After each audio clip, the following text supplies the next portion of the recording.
Good evening, Whitemarsh. I'd like to welcome everybody to our Township Board of Supervisor meeting for March 11th, 2020, beginning just around 6:04 p.m.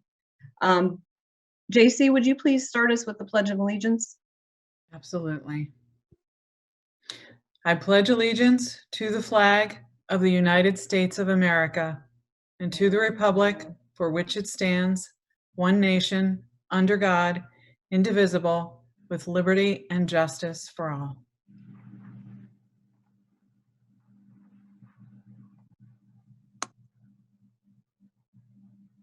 Thank you.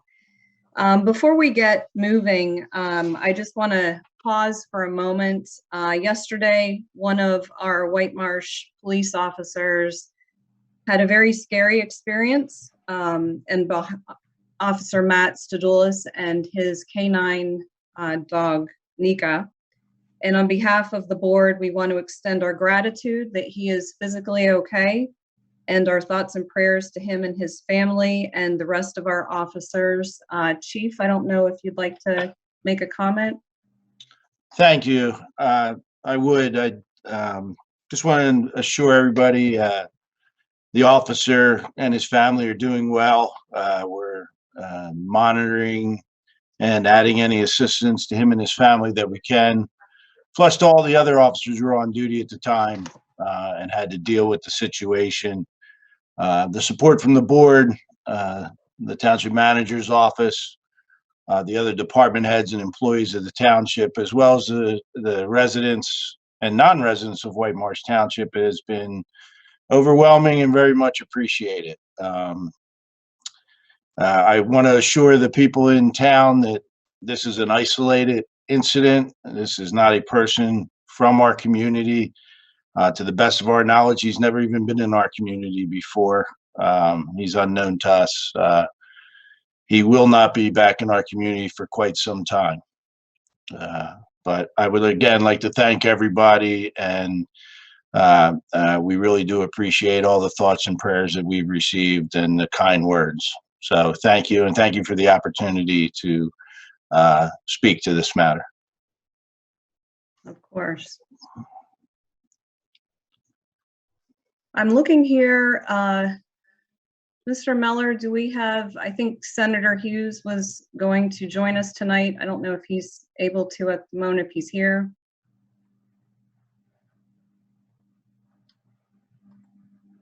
I do not see him, and he's not responding, so. Okay.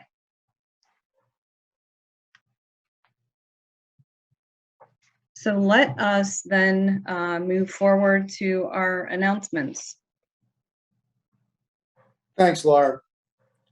So the William Jeans Library's Teen Formal Wear Giveaway begins today and lasts until March 14th. Please visit their website for details. Spring cleaning reminders.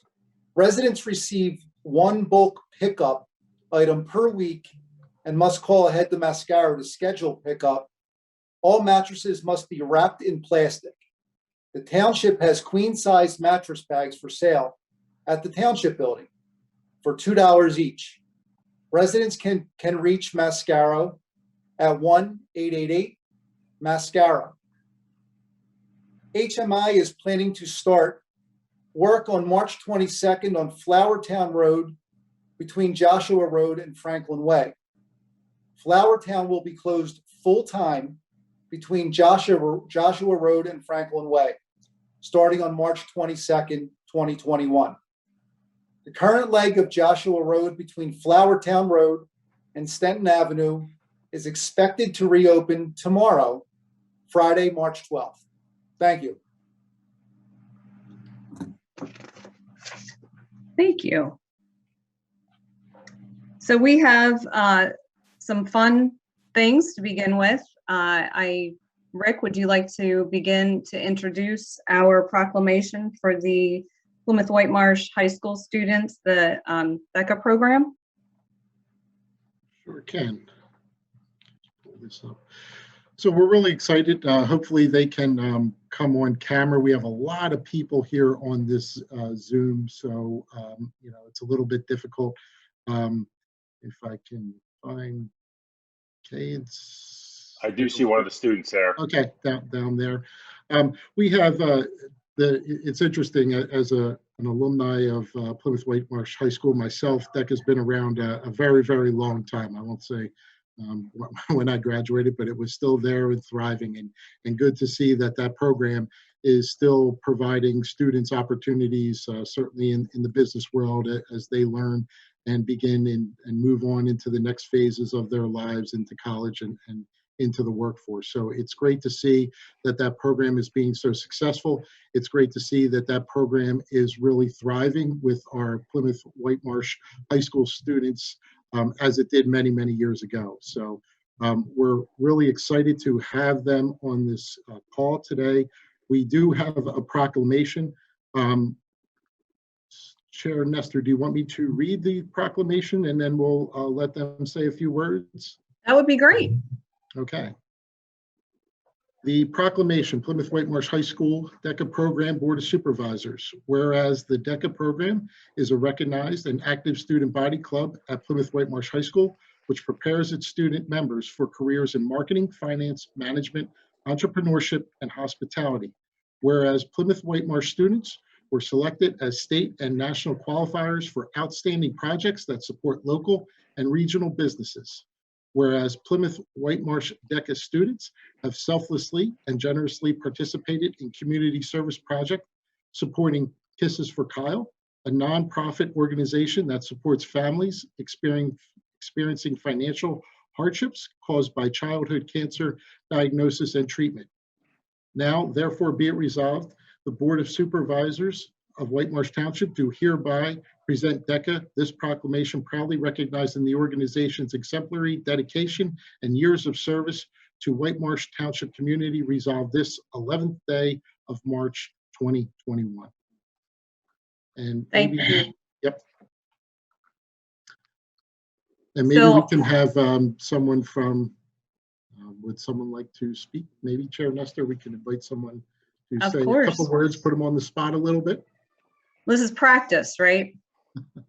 And Laura, I see Case, I see Nate, I don't know, I see Zach, and I see a bunch of, and of course, I think Miss Rickard is here. So I don't know if someone wants to speak on behalf of the group. If you want to, go ahead and unmute yourself and speak up. You know, that would be the time if you got anything to share with us about your experience. Hi, my name is Case. I currently serve as one of the treasurers of Plymouth Whitemarsh DECA. We first want to thank you for having us tonight, and we really appreciate the proclamation.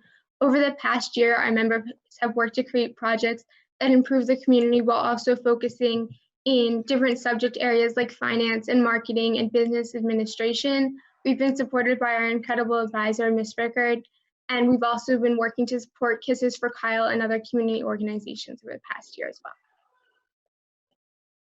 Well done, Case. Congratulations. Thank you for all that you've done and all the other colleagues you have and your teacher on this call. Anybody else want to speak? Yeah, I'll just speak to DECA as an organization. I mean, this club has given me and my friends the chance to do things we never thought would be possible for high school students. We've gotten to work with like real world businesses, create and implement in the real world promotional campaigns and see the effects of those. We've gotten to work with business executives. This past year, I got to work with the Iron Pigs with my friends, and we got to help them recoup some of their financial losses from the pandemic. It's just such an amazing club that will allow students and challenge them to solve problems that businesses across the world are facing. They took a really big issue, which is the coronavirus, and basically prompted all these kids across America. What do you do about it? Go to a company, figure out how to help them and how to bounce back from this. And it's been truly an amazing experience to have the opportunity to do that for the past 3 years. And I look forward to continue doing that. And I also want to say thank you again for having us. This is truly special. Thank you, Nate. That was also well said. That's really awesome. Anybody else? Laura, I'd add, I mean, it's so great to see these kids who I've known for years, you know, come on a meeting like this, speak publicly and get involved in this organization. They of course know my daughter, Maya, who came in 3rd place and is headed to nationals in her division. So she's had a wonderful experience with the DECA program. And I know so many of these kids have for a number of years. So to the teachers that help support it, guide it to the school district for supporting it. I think it's a wonderful opportunity for kids to have exposure in the business world. So so great to see them all on here. Absolutely agree. And I see our representative, Mary Jo Daly, is on this call tonight. So well done. You guys are also talking to a large audience tonight, which is great practice. And Michael, congratulate Maya. Where is she? She should be on this call too. She was going out for a run. So I Okay. respect that she's going out. It's a beautiful night. The weather's nice and she's exercising. So I won't No make pressure. her attend my calls. I think we've got good representation here from DECA. Can someone, I saw in the chat there, what does DECA stand for? DECA no longer stands for anything. However, up until 1992, it did stand for the Distributive Education Clubs of America.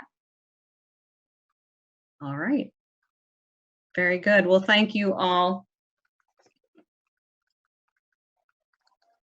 And I don't have any, that's a proclamation. So, okay, thank you for joining our meeting. You're welcome to stay on or not, completely up to you, but thank you. And moving on to our employee recognitions for Gwen Pace from the Finance Department and Jerry Donahue from Administration. You know, on behalf of the board, I certainly want to thank them for their years of service, but I am going to pass it over to Rick because I know he's known them a lot longer. Thank you, Chair Nestor. Yes, this is exciting and bittersweet.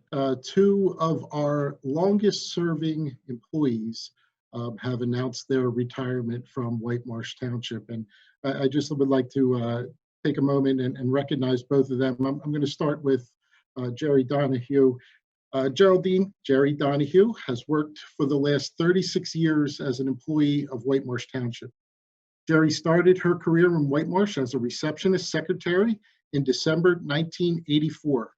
From there, in 1996, she became the secretary for the assistant township manager / planning and finance. In May 2005, she moved to assist the new ombudsman property maintenance inspector. Finally, she became the front desk receptionist, which is the position she will retire from service tomorrow.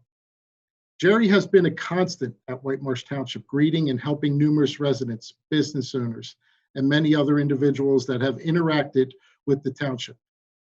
It is her polite and welcoming demeanor that could always be counted on each day with everyone she encountered, always willing to help in any way she could. We first would like to thank Jerry Donahue for her 36 years of wonderful service to Whitemarsh Township and the community, and we all wish her health and happiness in her well-deserved retirement. I know Jerry is probably on. She's probably on by phone only. I don't know that she'll get on and say anything at this point, but I know that she is on, and certainly she is our longest tenured employee at this point, who will be retiring from the township, well-deserved, and will get to spend a lot of time with her husband and her other family who are near and dear to her. Thank you, Rick. And I think they're both, did you mention they're getting a Yes, engraved? yep, we will have something for them.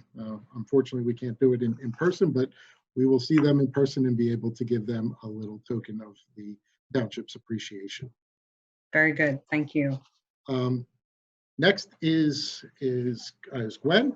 Gwen Pace has worked for the last 24 years, holding various positions in the finance department of Whitemarsh Township. Gwen was hired as a bookkeeper 1 in January 1997. In June 2006, she became an accountant HR technician, in which she has worked until her retirement on April the 2nd. Through Gwen's years of hard work and fiscal diligence, she was acknowledged for gathering data, preparing reports, and working with FEMA, to which the township received just under $43,000 reimbursement for incurred costs in a February 2010 snowstorm. And working with FEMA, that's no small feat in terms of the amount of time it takes to get that reimbursement. Also, Gwen has overseen the P-card program for the township.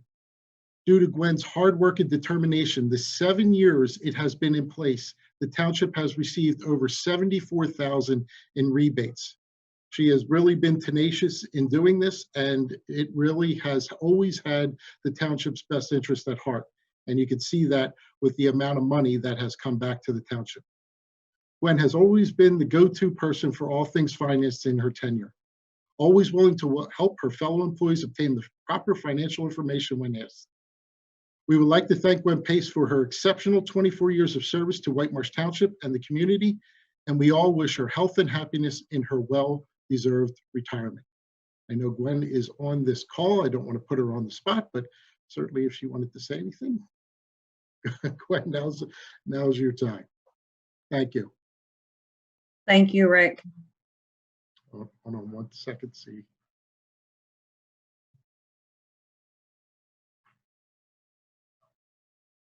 Is she on by phone or? Nope, she's on. Let's see if we can. Okay. No pressure. No pressure.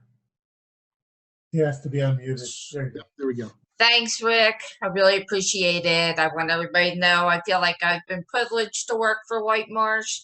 I really enjoyed it. It's been a challenge. It's been very rewarding and something I'm not soon going to forget.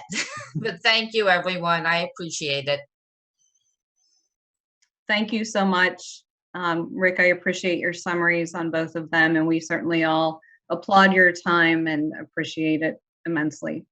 Best wishes, enjoy.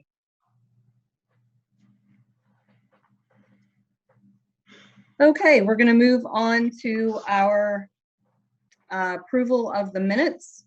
Do I have a motion to adopt the meeting minutes from February 11th, 2021? So moved. Second. Do we have any board comments? Public comments? All those in favor, please signify by saying aye. Aye. Aye. Okay, motion carries. So now we're moving to one of our board public discussion items, and this is a review of the Veterans Monument at Miles Park. I know we have a lot of people on the call tonight, so we're going to begin this process. Rick, has Senator Hughes joined at all? Can you see? Okay, I just don't want to make sure I miss, and I know Representative Daly is on this, but would you take a moment to introduce this? Happy to do so. Before I turn it over to the Veterans Monument Committee, I just wanted to go over a couple points of where we are with this project. Back in 2015, Whitemarsh Township entered into a memorandum of understanding with the Veterans Monument Committee. In that, just kind of paraphrasing through it, the Veterans Monument Committee would be responsible for constructing and maintaining a monument at the location of Miles Park, which is a township-owned park at the intersection of Germantown Pike and Joshua Road. Also, as part of the MOU, the sign that is currently located at the corner of Germantown Pike and Joshua Road would be, or could be, moved to the other side of Germantown Pike and Joshua Road. And the Veterans Monument Committee had to work with Green Valley in terms of getting us, working with them to allow us to have the sign at the other corner. They have done that. They have made the introductions with Green Valley. We are currently working with Green Valley on the details of the easement agreement. Nothing that is insurmountable. It's just really belts and suspenders issues to put that agreement in place should the sign be relocated to the other corner of Joshua and Germantown Pike. All of the other property outside of the monument would be the responsibility of Whitemarsh Township. So any of the landscaping, as we do now, we would be responsible to maintain. In January of 2021, the plan went back to the Shade Tree Commission. The reason being is as they looked at the getting ready to enter into the construction phase, there was concern about the impact to 2 trees. As that went back to the Shade Tree in January 2021, it was recommended that the 2 Dawn redwoods would be removed from behind the Veterans Monument. In talking with the committee, as well as their landscaper, we have come to an agreement that one tree, the tulip tree, would be able to remain. That was also subject to be removed. Also, the Veterans Monument Committee has agreed to provide the cost for the removal of that tree, as well as what the replanting cost would be. They're not removing it, but what it would all cost, which was approximately $2,500 that they would provide that to the township that we could use for future maintenance of the trees. The Board of Supervisors recently paused the project. They wanted to allow the Vet Monument Committee to have a public meeting to review their project. That occurred on February 27th at the Miles Park building, where they had 2 sessions for folks to attend in person or via virtually. This project has received Montgomery County Conservation District and earth disturbance permits. And as of now, the contractor for the Vet Monument is set to start on Monday, March 15th.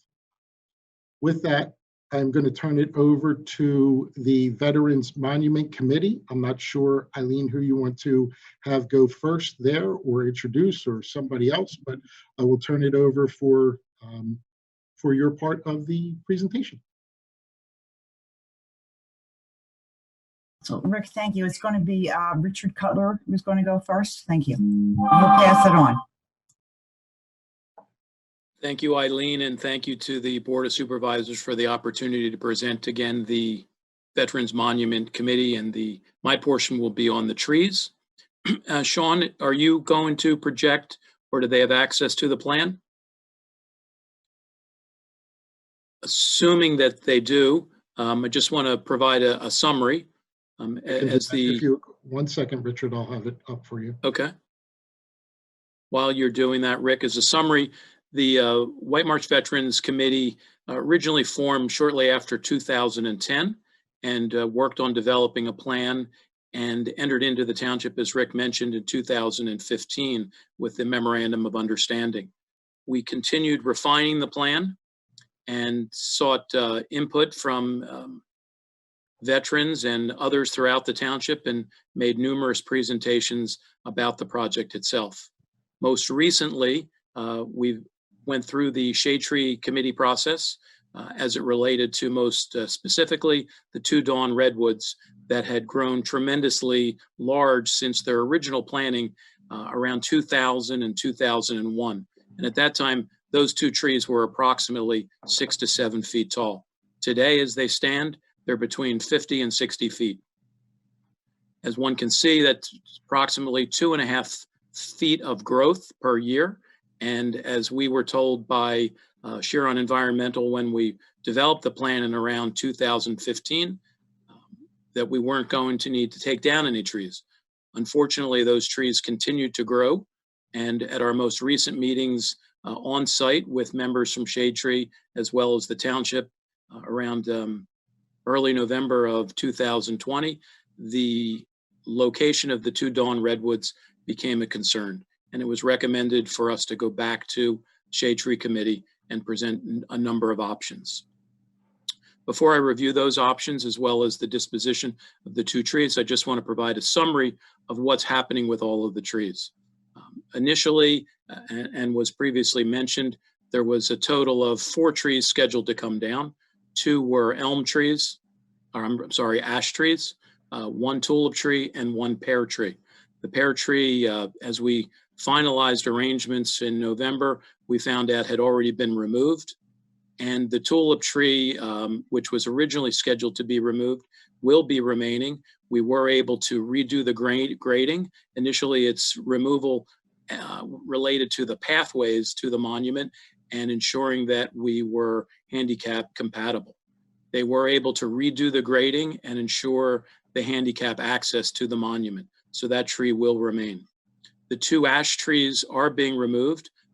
They were identified by the township arborist as problematic as it related to disease and also on their locations as it related to the pathways to the monument. With respect to the 2 large Dawn redwoods and the continued growth, the committee represented and presented 4 different scenarios to the Shade Tree Committee. And those options were, one was picking up physically and moving those trees. 2 was removing the back wall of the monument so as to minimize the amount of earth disturbance below grade in an effort to preserve the root development and growth there. The third option was physically relocating, as I said, the monument completely. And the fourth option was removing the 2 dawn redwoods and replanting them. After a considerable amount of discussion and site visit with members of the Shade Tree Committee, Township staff, Board of Supervisors, and at the final Shade Tree Committee meeting in January of this year, the recommendation to remove the 2 dawn redwoods and replace them was discussed. As part of that discussion, there was lengthy review about trying to keep the trees. And even though we had scaled back the size of the monument, as well as removing the back wall of it, the concern was not only the earth disturbance in the roots, but also the constant pruning that would be necessary to the dawn redwood in an effort to prevent its growth overshadowing and growing over into the monument, as well as into the back flagpole, which will be the location of the U.S. flag. And as a result of that continued pruning, the effect that it would have on that particular tree. At this point, our plan is to relocate 2 new dawn redwoods with the largest source availability, approximately 18 to 22 feet, that will be located further back so as to not impinge upon the monument itself, as well as at its initial planning, but in years to come. In summary, we are planning now to replace 29 trees. We're removing the 2 ash trees as well as the 2 dawn redwoods. Additionally, after the meetings on the 27th, comments that were received are being incorporated into the plan, and most specifically, those recommendations were providing safety closures around the flagpoles so that inadvertent access and use of those flagpoles could not be done without authorized use, as well as modification to the park-like benches that will be positioned around the walkways so as to prevent anybody from utilizing them as a skateboard ramp or trying to lie down, sun themselves, or sleep on those benches. And they will also aid seniors in getting up and getting off of those particular benches.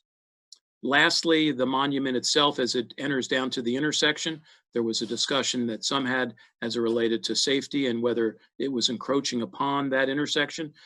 As it will ultimately be displayed, there will be actually more room at grade at that intersection for people standing, waiting to cross the street, or waiting for bus traffic. So ultimately, it's our belief with the safety officials that we are making the pedestrian area at that location safer than its current presentation.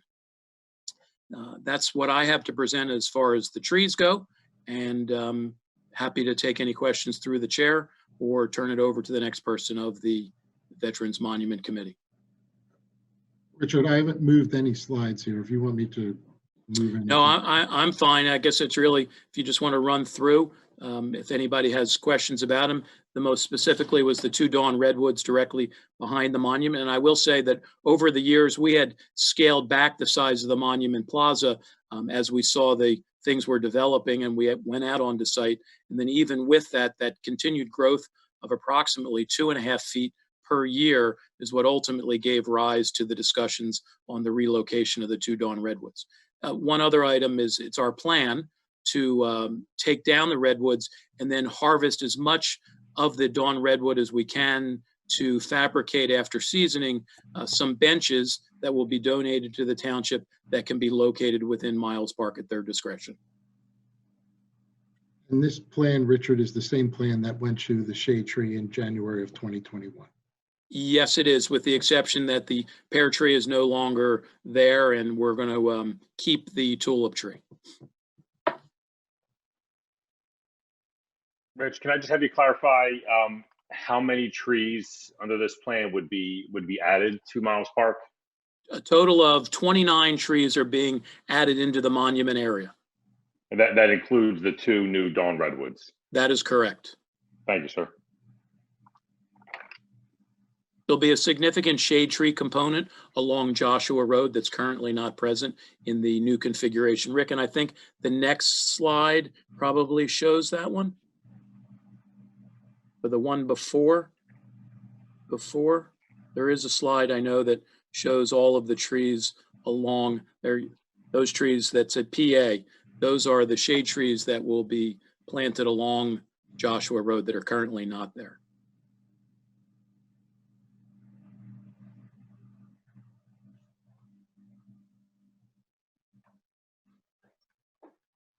Thank you, Richard. We have Representative Mary Jo Daly on the call. Is it possible that we pause for a moment to give her a chance to comment before she runs to another meeting? I'd agree with that, Laura. Thank you. Rep. Daly, it is all you. Thank you. I was actually looking forward to listening to the presentation, but then I looked at my watch, so I appreciate your letting me go now. I don't really have a whole lot to say, excepting that I was pretty excited for the Veterans Monument Committee, just for all the work that they have done. Because I remember when I was first elected back in 2012, I think I got a call shortly after that to see the space and get an understanding of how my predecessor had been helpful in pulling the veterans together, and then understanding what the monument was all about. And so I've it's like been a while now. And so I realized it hadn't gone up yet, but I think I kind of lost track with the project, but I think that's only because you were wrapping up, the final details of it. But I remember going to a number of different events with veterans at the site, and the thoughtfulness that was put into the planning and the listening and the different projects that some of the high school kids had with collecting living histories from the veterans. It was really moving to hear that, because a lot of these folks it's possible to forget them. And I think it's really important in communities. I know a lot of the communities I represent have a veterans memorial, and we gather there on Memorial Day and other holidays, and Veterans Day is the other one. So, and with the names on them, and I know that they really mean a lot in the community. So I was pretty happy when I heard that this was really moving forward, and welcome the opportunity to just come and say congrats. I'm glad there's so many people that I recognize, Eileen Bear and Fran, who was in the police force when I started, Fran Wheatley. I thought I saw him. And my dear friend, Joe McGrath, who I am always happy to see. I don't want to just call out names, but it gives me a very good feeling to know that the community is going to be able to move forward with this, and especially in the thoughtful way that that it was done. And Sarah Erlbaum really spent a good amount of time talking to me about the project and how they were going about it. So it's always really wonderful to see a project go through a process like this that engages the community and that is really so focused on doing something about something you don't have, and that other communities have, and that it's, I think, important in a community. So I appreciate the opportunity to just say those few words, and I'm going to stick around probably for another 10 minutes just to listen to a little bit more of the conversation. So Thank you so much. Very much appreciate you stopping by. So I'll turn it back to the vet committee if there was anybody else that had any other part to present. Rick, Chip Shepherd's going to talk, and then Joe McGrath, and that's all we have. So I'll let Chip go. Good evening, everybody. As was referenced, my task within the committee was to try to get the students involved in the project. So starting in 2016, we reached out to all the high schools in the area, anticipating there being a need for senior projects for some of the seniors. Initially, we got students from Springside Chestnut Hill Academy in 2016. Ultimately, we got some from Germantown Academy as well. 3 to 5 students per spring session, if you will. They would do anywhere from 10 to 15 interviews of veterans across all conflicts. The Hill at Whitemarsh, the Hall on Ridge Avenue, and the like. There were a series of articles that were written in the local newspapers. Initially, an article was written in the Chestnut Hill Local just about the project. And then the author of that project came back and followed up with Tom Heineman, who's now recently deceased. But we captured his story, and he was the lead article in the Chestnut Hill Local that talked about not only his involvement in World War II, but his involvement with the students, and how in many cases the students were the easiest one for these veterans to release their emotions to and tell the stories about how conflict should be avoided and how this was just the worst part of human history. So those are things that we thought should be represented in the monument. And in pursuing this, we learned as we were going down the path that there are other communities that are doing the same thing. And these stories that we have videotaped and recorded have been submitted to the Library of Congress. And the Library of Congress is categorizing and collecting these for history. Because as was just mentioned, once these veterans are gone, their stories are gone, their legacies are gone, their passions are gone. So coming back to the monument itself, if we've all been to the Philadelphia Zoo, and I was there when there were plastic keys, and now there are QR codes. We hope to be able to put QR codes through the walking path. So with your phone, you can hit a QR code and a story, maybe only 2 minutes will show up, and it will be one of these veterans that will tell a vignette of their experience in their conflict.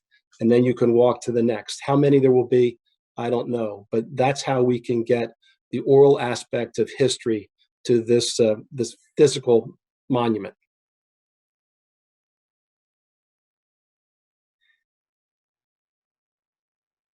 Thank you, Chip. And then I think Eli, what? Nope. Sorry, my camera just went kind of glitchy there. Eileen, you had mentioned that Joe, I think, was going to talk. Joe McGrath. Yes, Laura. Thank you. Yes, my name's Joe McGrath, and I am a member of the Veterans Monument Committee and a veteran. I want to share my history since the beginning with this committee. At the first meeting of veterans, when we got together, we determined 2 things. We determined location and purpose. We decided that the location for the Veterans Monument should be at Miles Park at the corner of Germantown and Joshua. We decided also on a monument, not a memorial. This would give us a place of reflection and celebration. There's a saying that all gave some and some gave all. Of course, we want to recognize everyone's sacrifice. And we want to recognize those who made the ultimate sacrifice of being killed in action. We wanted to recognize those who were wounded in combat and those who served in combat, those who serve now and those who have served. We wanted to recognize the Gold Star families and the families that love and support our military and sacrifice for us. I think of my mom. The purpose for the monument is people sacrifice that have never wore the uniform. And I'll just share my mother's story.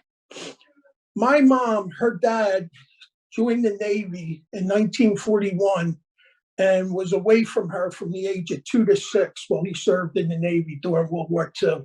It's a pretty big sacrifice for a young kid. And then when I was a young kid, I remember the losing of my cousin in Vietnam, Lance Corporal Lawrence Brannigan, United States Marine Corps. I remember the tears that a family experiences when they lose somebody. Shortly after that, her brother joined the Army, and I remember the worry of worrying about my uncle. most of all, I remember her tears when I joined and I decided to, and I was at 401 North Broad, and my mother had tears running down her face, and some have kidded and said they were actually tears of joy. So who knows, right? But I want to say, we also decided that this should be a place of celebration. It's where our 4th of July parade finishes. I recently found out that a local veteran, when this process started, was actually in service, serving in combat in Afghanistan.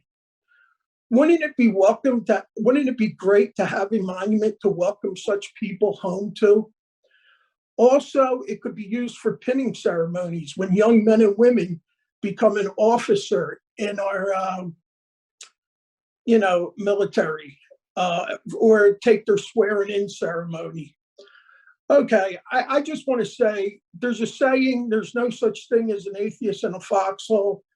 I believe this is true, and I believe reflection and prayer can happen anywhere. Personally, I love the idea of Miles Park. I love the idea of the sounds of children playing and the sound of kids on the athletic fields playing. And it makes me realize why I chose to serve for the freedom and sacrifice that we have in this community of Whitemarsh. And I just want to say thank you for everybody's support and patience. And I also want to thank our police officers. Thank you very much. Thank you, Joe. Was there anybody else from the committee that was speaking? No, Laura, thank you. Okay. And I think, Rick, was that the gist of, or the group that was presenting? Do we have anybody else? No one has indicated to me outside what Eileen said would be presented. Okay, thank you. So now I'd like to turn this over to public comment. I mean, the board, certainly you are welcome to comment. Does anybody have a comment right at the moment? Board? Not now. Okay. All right, so I'm going to open it up to public comment. Rick, can you help monitor the chat room as well so that we can make sure, I know it's hard when you have a lot of people on the Zoom call to see everybody raising hands. If as best as possible, we want to try and get through everybody. If you can maybe just put in the chat, I would like to make a comment, and we will make sure that we get to you. If we get to the end and someone didn't make a comment, we'll certainly, I'm sure Chair Nestor will recognize you. We just know there's a lot of people. We want to try and make sure everybody's heard. Obviously 5 minutes for comments so that everybody's comments can be heard. Thank you. So I see Debbie Hookereth. Go ahead, Debbie. Hi, thank you so much. And thank you all for the really great presentations, both today and also on February 27th regarding the monument. I share your interest in, recognizing and celebrating and sharing the oral histories. That's really exciting about the QR codes. I have relatives who served and died, and honoring them is so important, and it is so important for our community. So I really appreciate all the work that's gone into this. I'm also very passionate about the environment, and I am very interested in saving trees, and I'm super excited to hear that the tulip poplar is going to be saved. I have 4 magnificent tulip poplars in my own backyard that I cherish, and I've seen neighbors cut them down. They're native trees, and they are really important for our wildlife, and our wildlife is really important for us as human beings for our ultimate survival.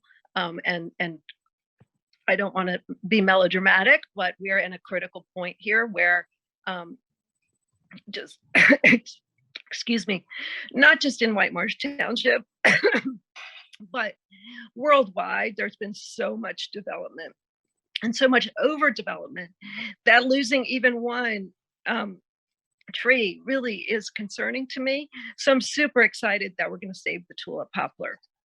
I'm also really excited about all the new trees that are planned to be planted.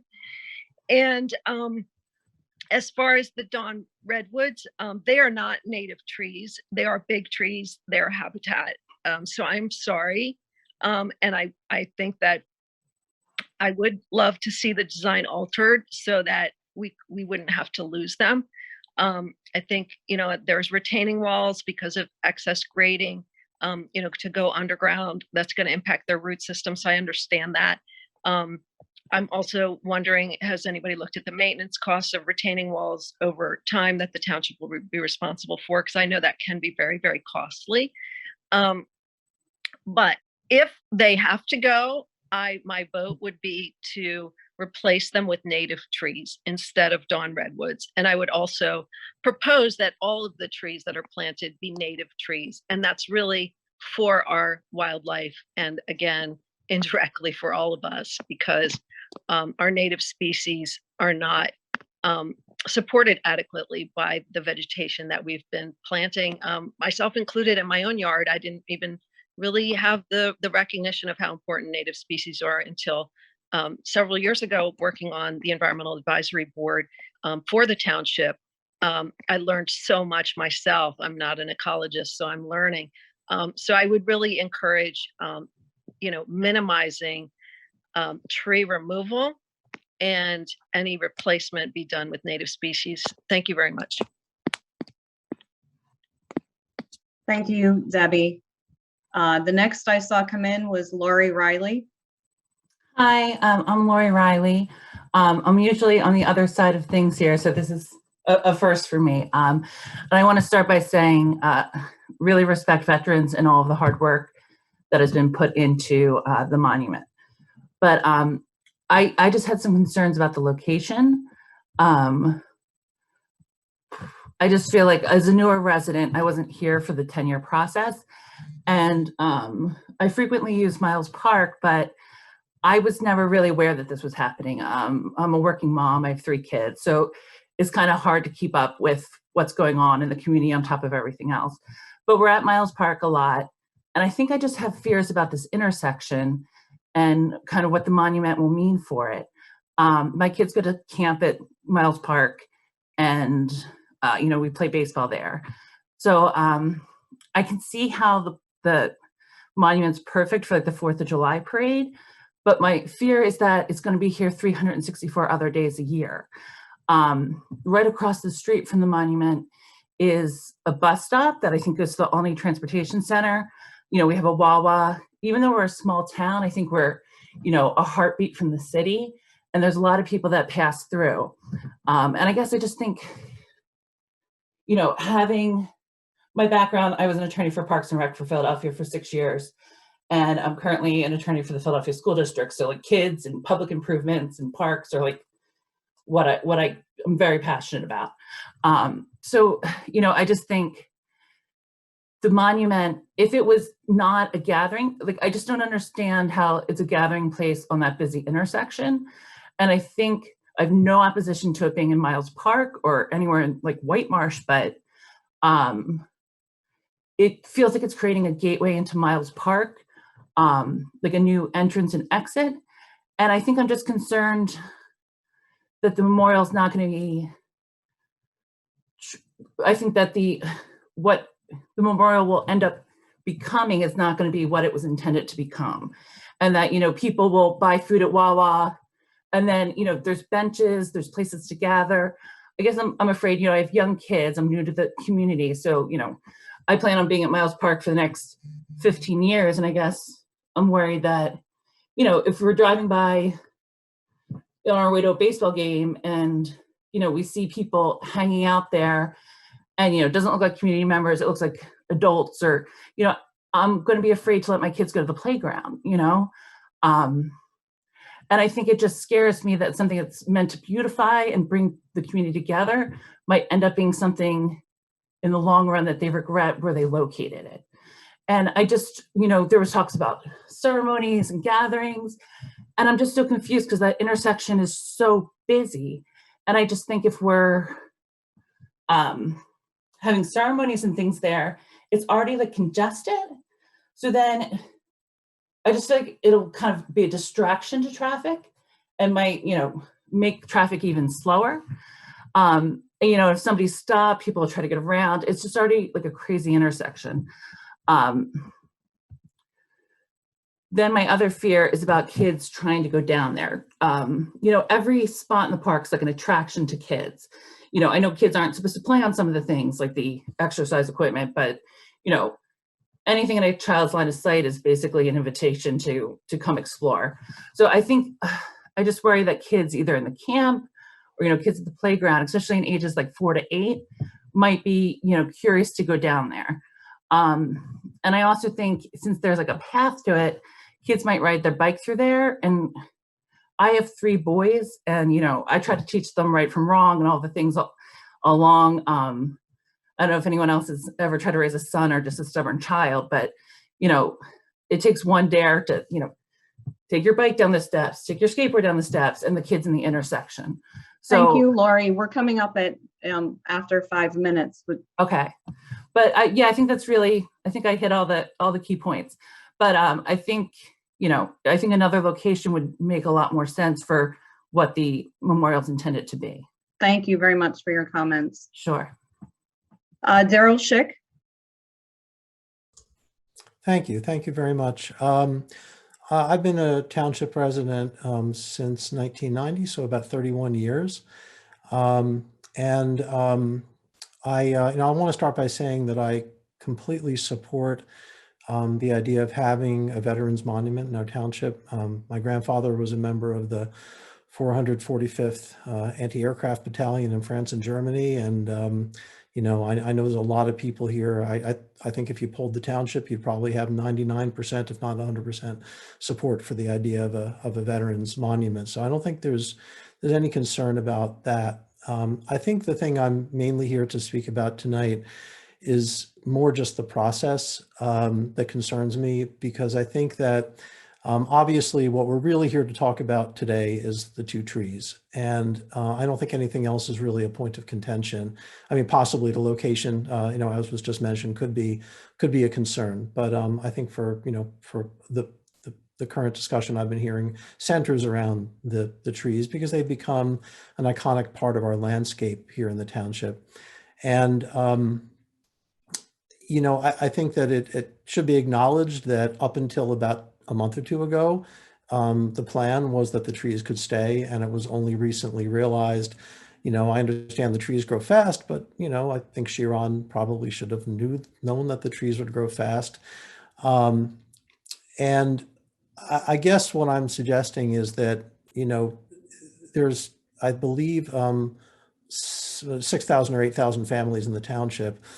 And I really think that when we're talking about an issue like this, I think there should be a broader effort made to really see where the township as a whole stands. My opinion is the trees should be saved. I only am one household, but I just don't think a decision of this kind and the path forward should necessarily be determined by one person or 8 people or 50 people who come to a meeting. I think there's thousands and thousands of homeowners here. And, given that the plan has changed now in that regard, I'm really just here to suggest that a broader survey of some kind be undertaken to get a pulse of where the community stands. And if you find out, that 60% of the people don't really care and are fine with removing these trees and planting all the new trees, I would support that. But if you find that 90% of the township really would like the trees to stay, then I think it's worth knowing that, so that you can, maybe look at other alternatives. So I just wanted to put that out there. Again, for me, it's more of a process concern, and because there's a lot of people, I won't take any more time. Thank you very much for, for letting me say that. Thank you, Daryl. Eli Glick, I see you are next. I too have a problem with the process. I would like to, in some way, support veterans and obviously protect these trees, and for me, preserve this corner. But it's really troubling to know already that the plan is Monday, construction is going to start. So this is a real issue about process. And I'd like to just talk about some history here from my perspective as a resident. It's already been pointed out that on May 14th, 2015, the Monument Committee came before the Board of Supervisors to receive the Memorandum of Understanding. Although she recused herself from the voting, Supervisor Earlbaum, who is also the president of the Monument Committee, had ample opportunity to meet and discuss this matter with her fellow supervisors. The board unanimously approved the project with little public participation. The vote to use Miles Park for a private endeavor, regardless of the noble cause, did not get the public involvement it should have. There was no survey sent out like what is now being done for the Miracle Trail, nor were there well-advertised public meetings open for discussion and debate.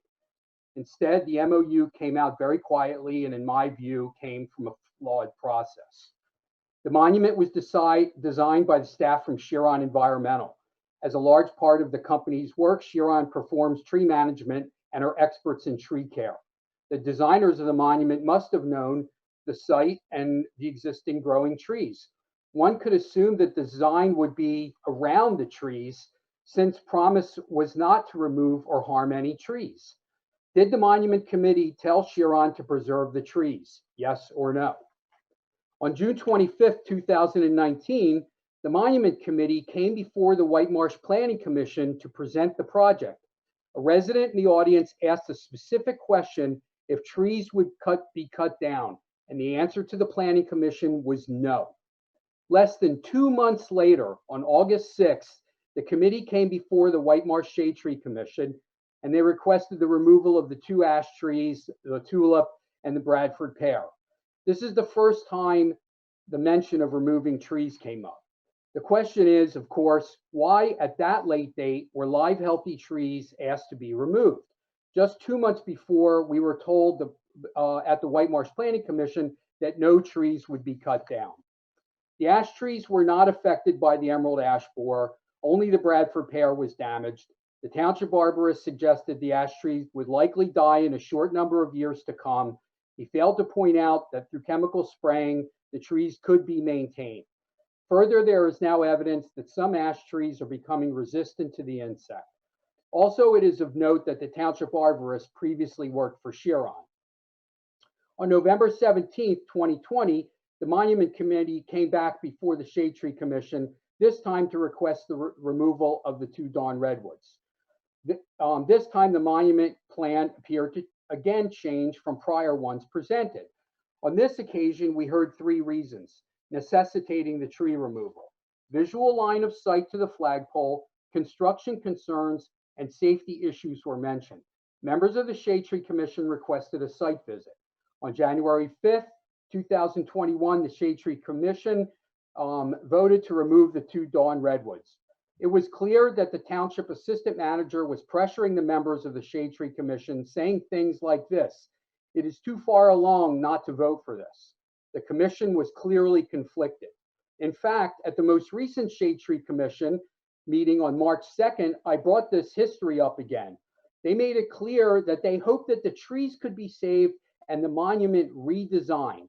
In essence, they saw that both were possible, a win-win situation. Given that this project is on township land, there was no requirement for the Monument Committee to go before the Planning and Shade Tree Commission for approvals. These commissions are advisory to the Board of Supervisors. There is also no requirements to have formal plan reviews. In essence, the township can do whatever it wants on its lands with the approval of the Board of Supervisors. So now the supervisors must act on this. It is possible to do the right thing and preserve all the trees on the corner of Miles Park and still build a monument. More importantly, if this monument is to be built on public land, as was pointed out, there should be robust residential participation for this emotionally charged project and site location. The residents deserve a right to be heard on what they want, and I believe this decision to use the public lands should only be done by referendum. While I understand the frustration that the monument supporters have with the process going on for 10+ years, the recent changes requiring the removal of all the trees and the other concerns raised by residents calls for a reset and a better process going forward. Eli, we're at just past 5 One minutes. second. The So you monument have will 1 be- moment to wrap up. Same consideration to everybody else that is on the call tonight. The monument will be a permanent structure, and where all public lands are concerned, we should not rush to meet artificially set deadlines. Thank you. Thank you. The next that I saw was Kelly.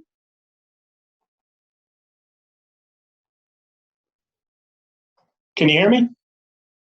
Can anybody Yes. hear me? Yes. Yes. Yeah, I just want to respond to the fact that I am a veteran. I've been in the township for 31 years. And it's interesting that the woman who was on a couple minutes ago was talking about safety at the corner and how this is going to make it more dangerous when in fact it's going to make it safer. And she was concerned about kids in the monument and things like that. Well, I don't know how much time she spent at the corner of Joshua and Germantown Pike. I live up the street, and there's all kinds of kids coming down there on bikes. There's all kinds of things going on every day now. It's not a safe environment, and this is going to be safer. And the fact that we're talking about a couple trees when we're going to plant, I believe it's 29 trees. Am I safe in saying that? Mm-hmm. And we're talking about, and we're going to replace those 2 trees with trees that are going to be about 18 feet high. I just don't understand why there's so much pushback on 2 trees being taken out. It's kind of disheartening when, and I followed this from the beginning. It's been 10 years, and my feeling is, please, let's get this done and not have to push it back again. I feel very strongly about it, and I appreciate your time. Thank you. Thank you. Sidel Zove. Good evening, Sidel Zove, Harts Ridge Road. I have 3 comments, and there are some questions implied in my comments. I don't know whether you're taking questions tonight, so I'll frame these as comments.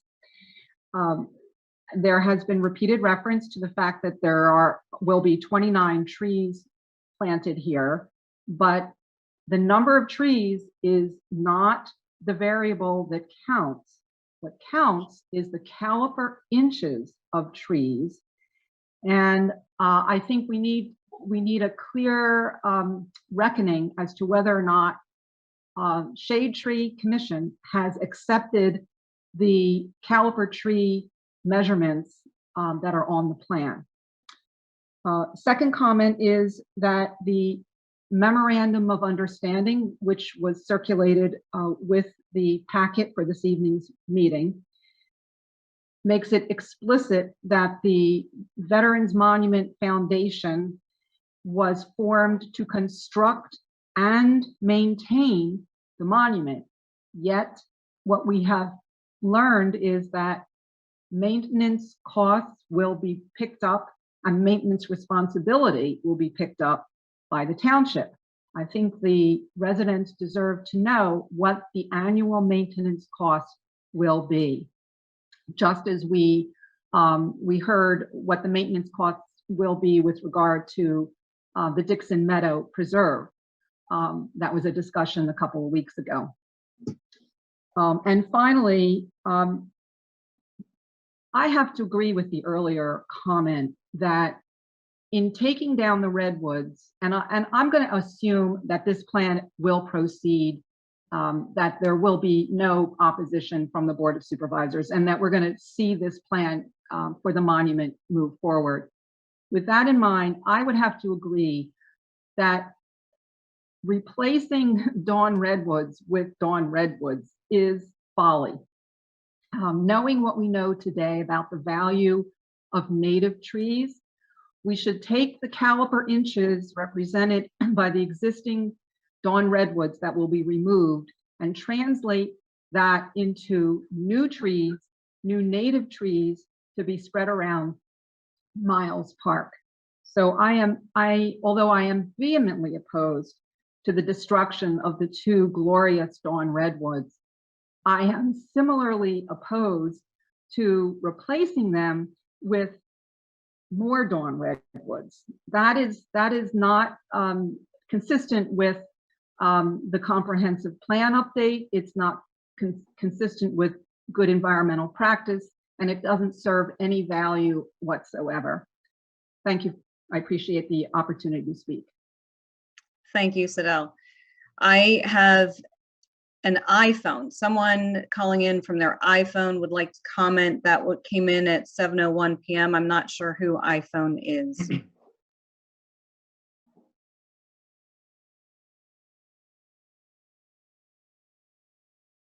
I think that might be me. Sorry, it's Esther. I appreciate the time. Esther, I apologize for interrupting. Can you say your full name so we can identify you? Esther, Thank you. Esther Rainier. Thank you. Sure. So I appreciate your time in listening and doing this meeting. I've been a lifelong resident of Whitemarsh. That's 38 years. And my family has been residents of Whitemarsh for probably like 60 years. So I grew up going to Miles Park, and I think that corner specifically was chosen, as has been said at the meetings, because it is like an iconic corner for Whitemarsh. That's what Whitemarsh kind of is known as, the corner of Miles Park.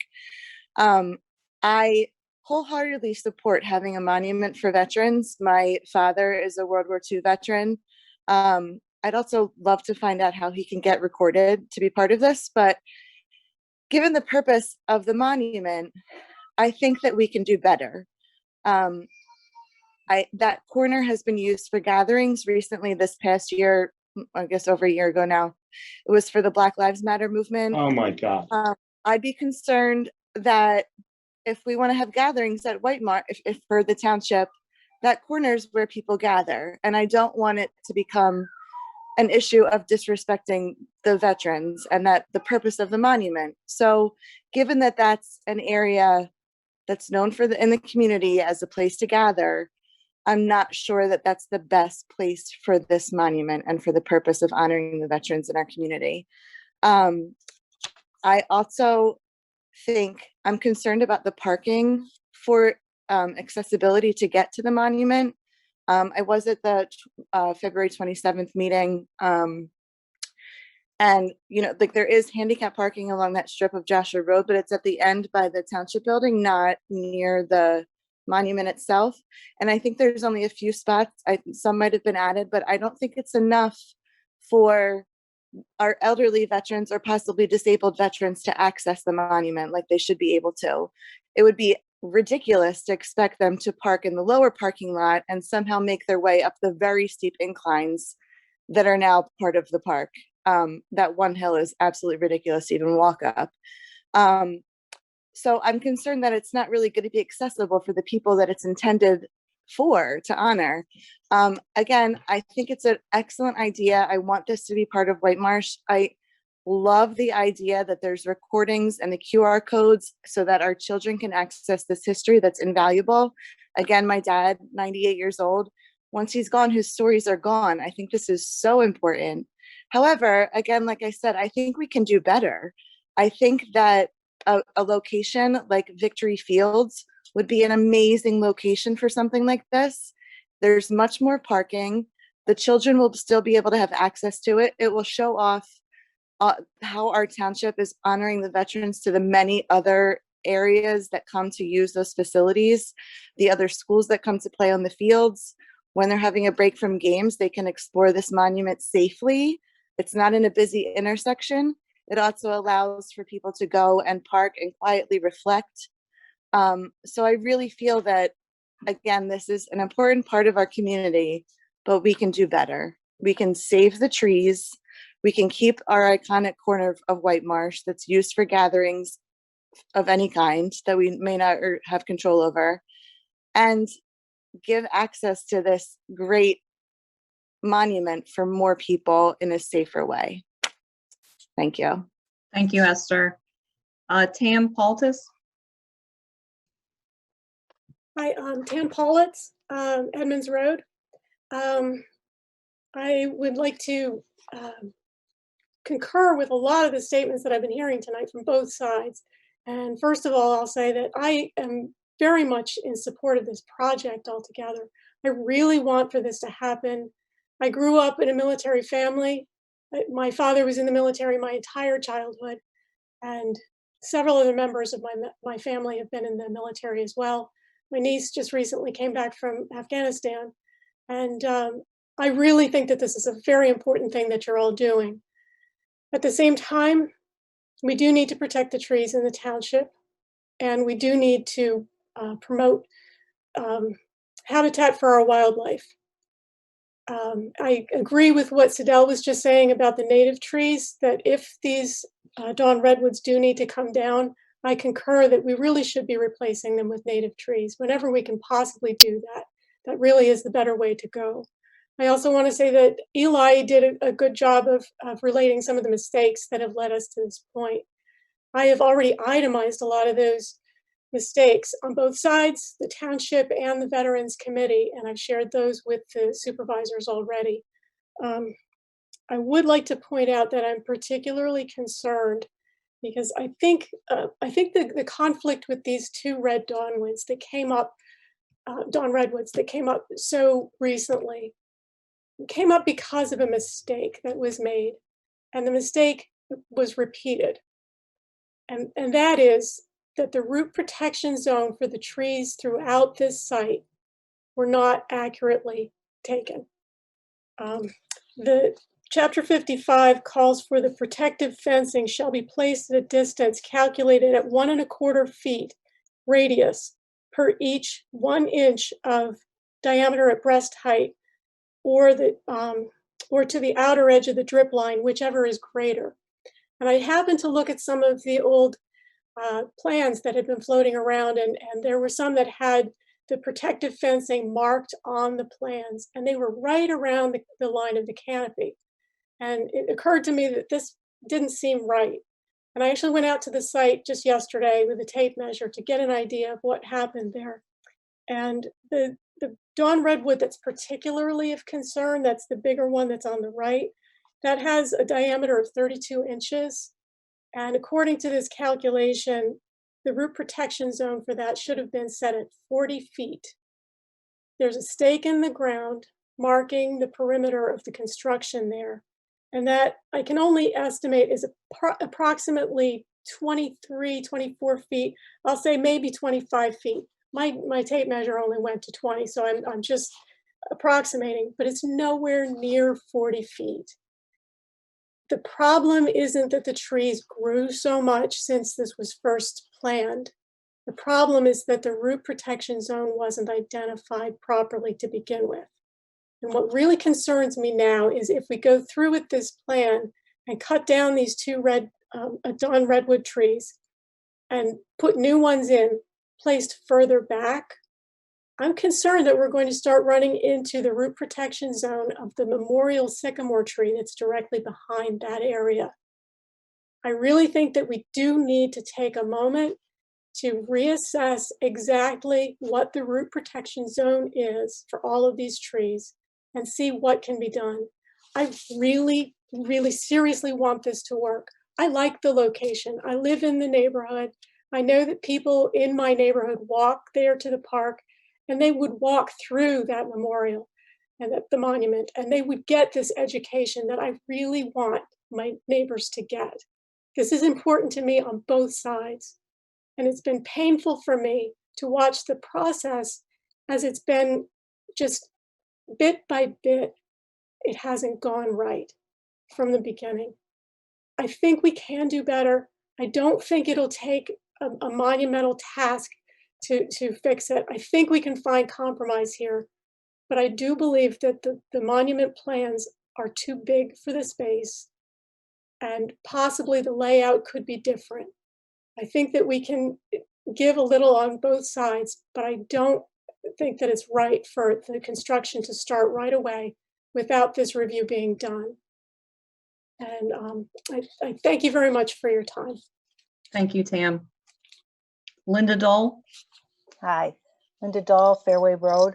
I'm starting off with a question because I wrote things down as Rick Miller was speaking and telling us what was all happening. And he made a comment where he said, should the sign be relocated? I don't know what that means. Is the sign going to be relocated to that corner across the street? What does it mean, should the sign be relocated? I would assume that if the plan doesn't get passed, then the sign wouldn't need to be relocated. Oh, I didn't think that that's what that meant at all, but okay, thank you. And then also, I'd appreciate the Vets Committee to cease to saying that about the diseased ash trees, because the ash trees have already been approved to be removed, but they are not diseased. There's nothing wrong with the ash trees. And it really frustrates me when the arborist always says the tree's eventually going to die. You know, they actually say that every human being will eventually get cancer and you could die from cancer. I mean, everything can eventually have something. Those trees are perfectly healthy. And I guess I'd like it to be in the record that there's nothing wrong with those ash trees. And also, I appreciate what Sidel said about the caliber of trees, because I don't believe people understand that. Originally, 6 trees were going to be removed. And then they said they were going to replace it with 32 trees. But now the tulip tree is going to stay. So now 5 trees are going to be removed and they're going to replace it with 29. It all has to do with caliber. It's not the number of trees, it's the caliber, which is the width around the trunks of the trees. And I guess I fear for that because of just what if anybody on the Board of Supervisors was here during the time where the path that goes around McCarthy Basin, that they planted all those native trees there. And they were all these baby trees with tiny little calibers, but there was a lot of them and they all got eaten by deer and destroyed. So when you say you're going to replace, you know, a few trees with many trees, I fear for the life of those trees and how they are going to survive with deer and every other critter and around. I just, you know, it's not apples to apples. It's kind of concerning. And I also want to mention that I still do not understand why this whole monument can stay on the corner, why it can't be redesigned to be smaller, to fit in with the structure that's already there, the environment that's already there. If it's a matter of money, I mean, I'm willing to help raise funds for a new plan design. I don't know how much the plan design originally cost, who did the plan design. It just seems to me like it's going to be a small amount of money compared to the damage you're going to be doing. And nobody's even looking at that. And you know, we sort of tell our kids all the time, when you make a mistake, you have to fix it. We as residents did not make the mistake. The Vets Committee did by giving us a design and the information that no trees are going to be taken out. And now they made a mistake and trees have to be taken out. So in my mind, they should fix it. We just don't adapt to the mistake they made. They should be fixing the mistake by presenting a new design. And I understand if that's going to cost additional money, what will it cost? Can we try to raise that money? I just, once it's done, it's done. And it's just going to be very sad. And I think when a minority of people are winning over the majority of opinion, it's not the right thing to be doing. So I really think it needs to be looked at again. Thank you for listening. Thank you. Peggy, I'm going to come back to you because I see, just so we can get everybody having a chance to speak. Is that Lori Walters? I see Walters' iPhone. No, I'm sorry, man. My name is Walt Hartnett. Gotcha. Go ahead. Yeah, Walt Hartnett of Gillinger Road. I'm the commander of VFW Post 1074. I'm an Afghanistan veteran. I can tell you when I first saw the plans, I wasn't in support of, taking down life to put up brick and steel. I was really opposed to, having that. I'm very tied in with the veteran community and understanding, what these monuments mean. Some people just drive by them. For veterans, they take on almost the life of a grave. That we might not be able to visit, even though it's a monument or memorial, whatever you take it as. When you visit these places, when I visit 2nd and Fayette and Conshohocken, when I visit Walton Road and Germantown Pike and Plymouth, they remind me of all the graves of those who I might not be able to visit because they're buried in different states or around other places. It reminds me of people I served with and people I didn't come back with. I respect the fact that some of these trees are going to need to be taken down because of this design. I changing the design, doing all these other options are great, and if that's where the board goes with it, I understand. it's very important that this monument be in a place that's visible to the community, not put in the corner or hidden or things of that nature. I can tell you there's one in Norristown I didn't even know existed because it's in the back corner of a park. So I tell you, as a veteran, as a recent combat veteran, and when I went to both meetings, I was on the Zoom for the first meeting, and I actually went there face to face, and I shared the similar interest about, the handicapped veterans being able to get in the accessibility and making sure we can get wheelchairs and walkers there. And I don't know if we can change that's something of changing the handicap parking and maybe putting them closer to the monument. But it's an important factor for me in making sure that we do have a monument in town and something that represents all the service for the veterans. Because I've marched 4th of July down Germantown Pike, and I've seen all the flags and everybody out there and having a great time for Whitemarsh. And I think that it's something that the community would rally around. I really hope this project continues to be funded and started. And I look forward to being able to honor it for every Memorial Day and Veterans Day. We're even planning this Memorial Day maybe to put a wreath where the Veterans Monument is going to be close to for this Memorial Day coming up in May. Thank you. Thank you, Walt. Peggy, you had a comment? Another comment? Yes.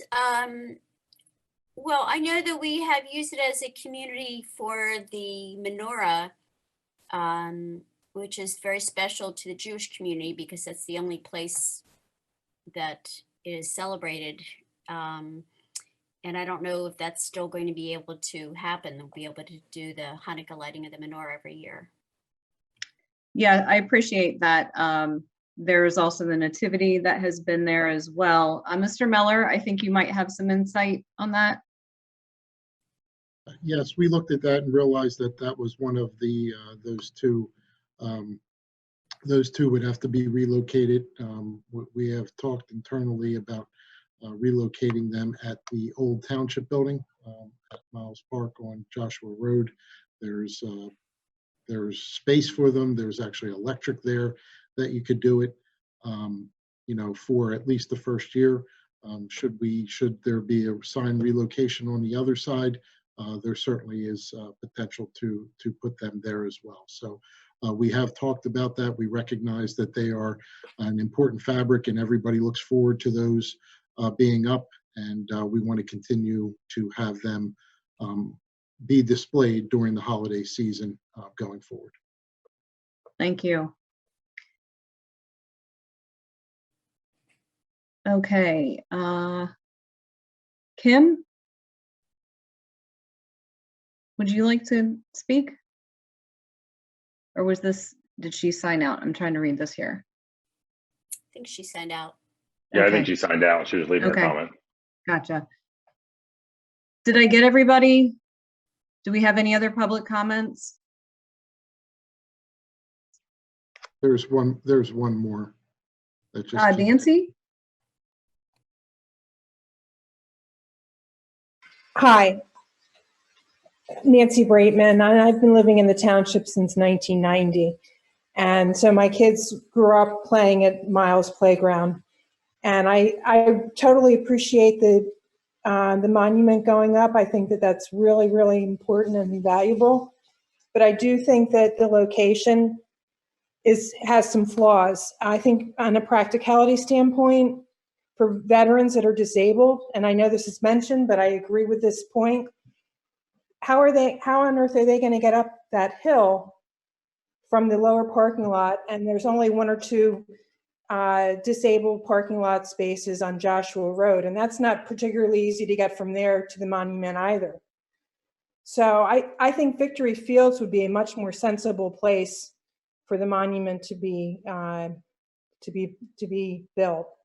And that's pretty much it in a nutshell. That's all I had to say. Thank you very much. Thank you, Nancy. Karen Kabnick.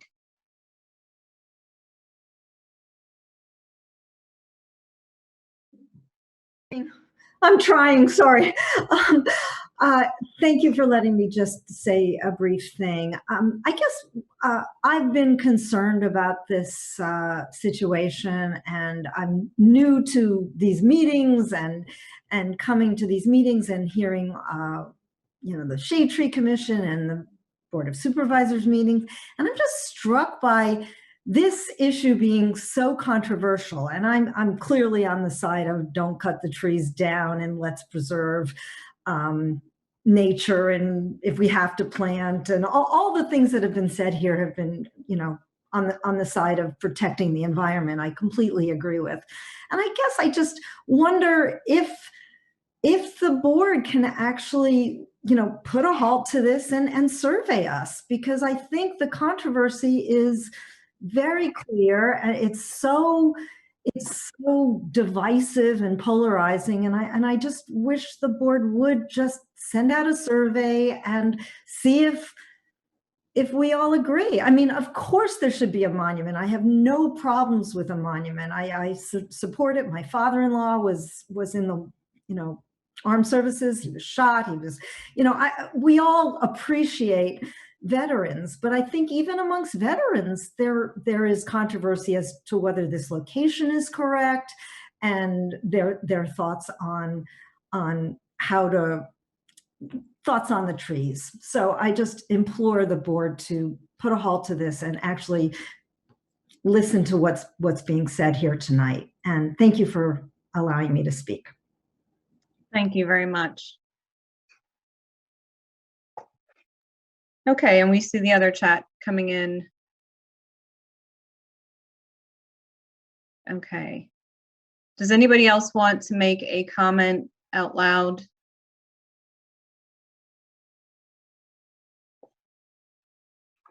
Do we have any board comments at this time?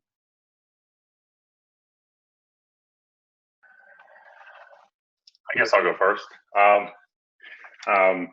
I don't know. I have a lot of notes here. I think there's people that have, I understand that people have concerns and they have voiced them. And I appreciate people, being engaged in this process and coming to public meetings and participating and sharing their thoughts. These aren't easy decisions that boards, that elected officials have to make. So some folks that are maybe getting involved in this process, for the first time, or maybe those that hadn't been here before, that you can see that, things feel divisive. I don't think they actually are divisive. I think that there's, some conflict about whether the two trees should be taken down. I mean, every other part of that plan has been part of a 10-year process. I think there's been 20+ public meetings. There were community meetings. There were meetings with members all over the township, with veterans, with people that were interested in this idea. I mean, over and over again, there were meetings. So there's been plenty of public participation.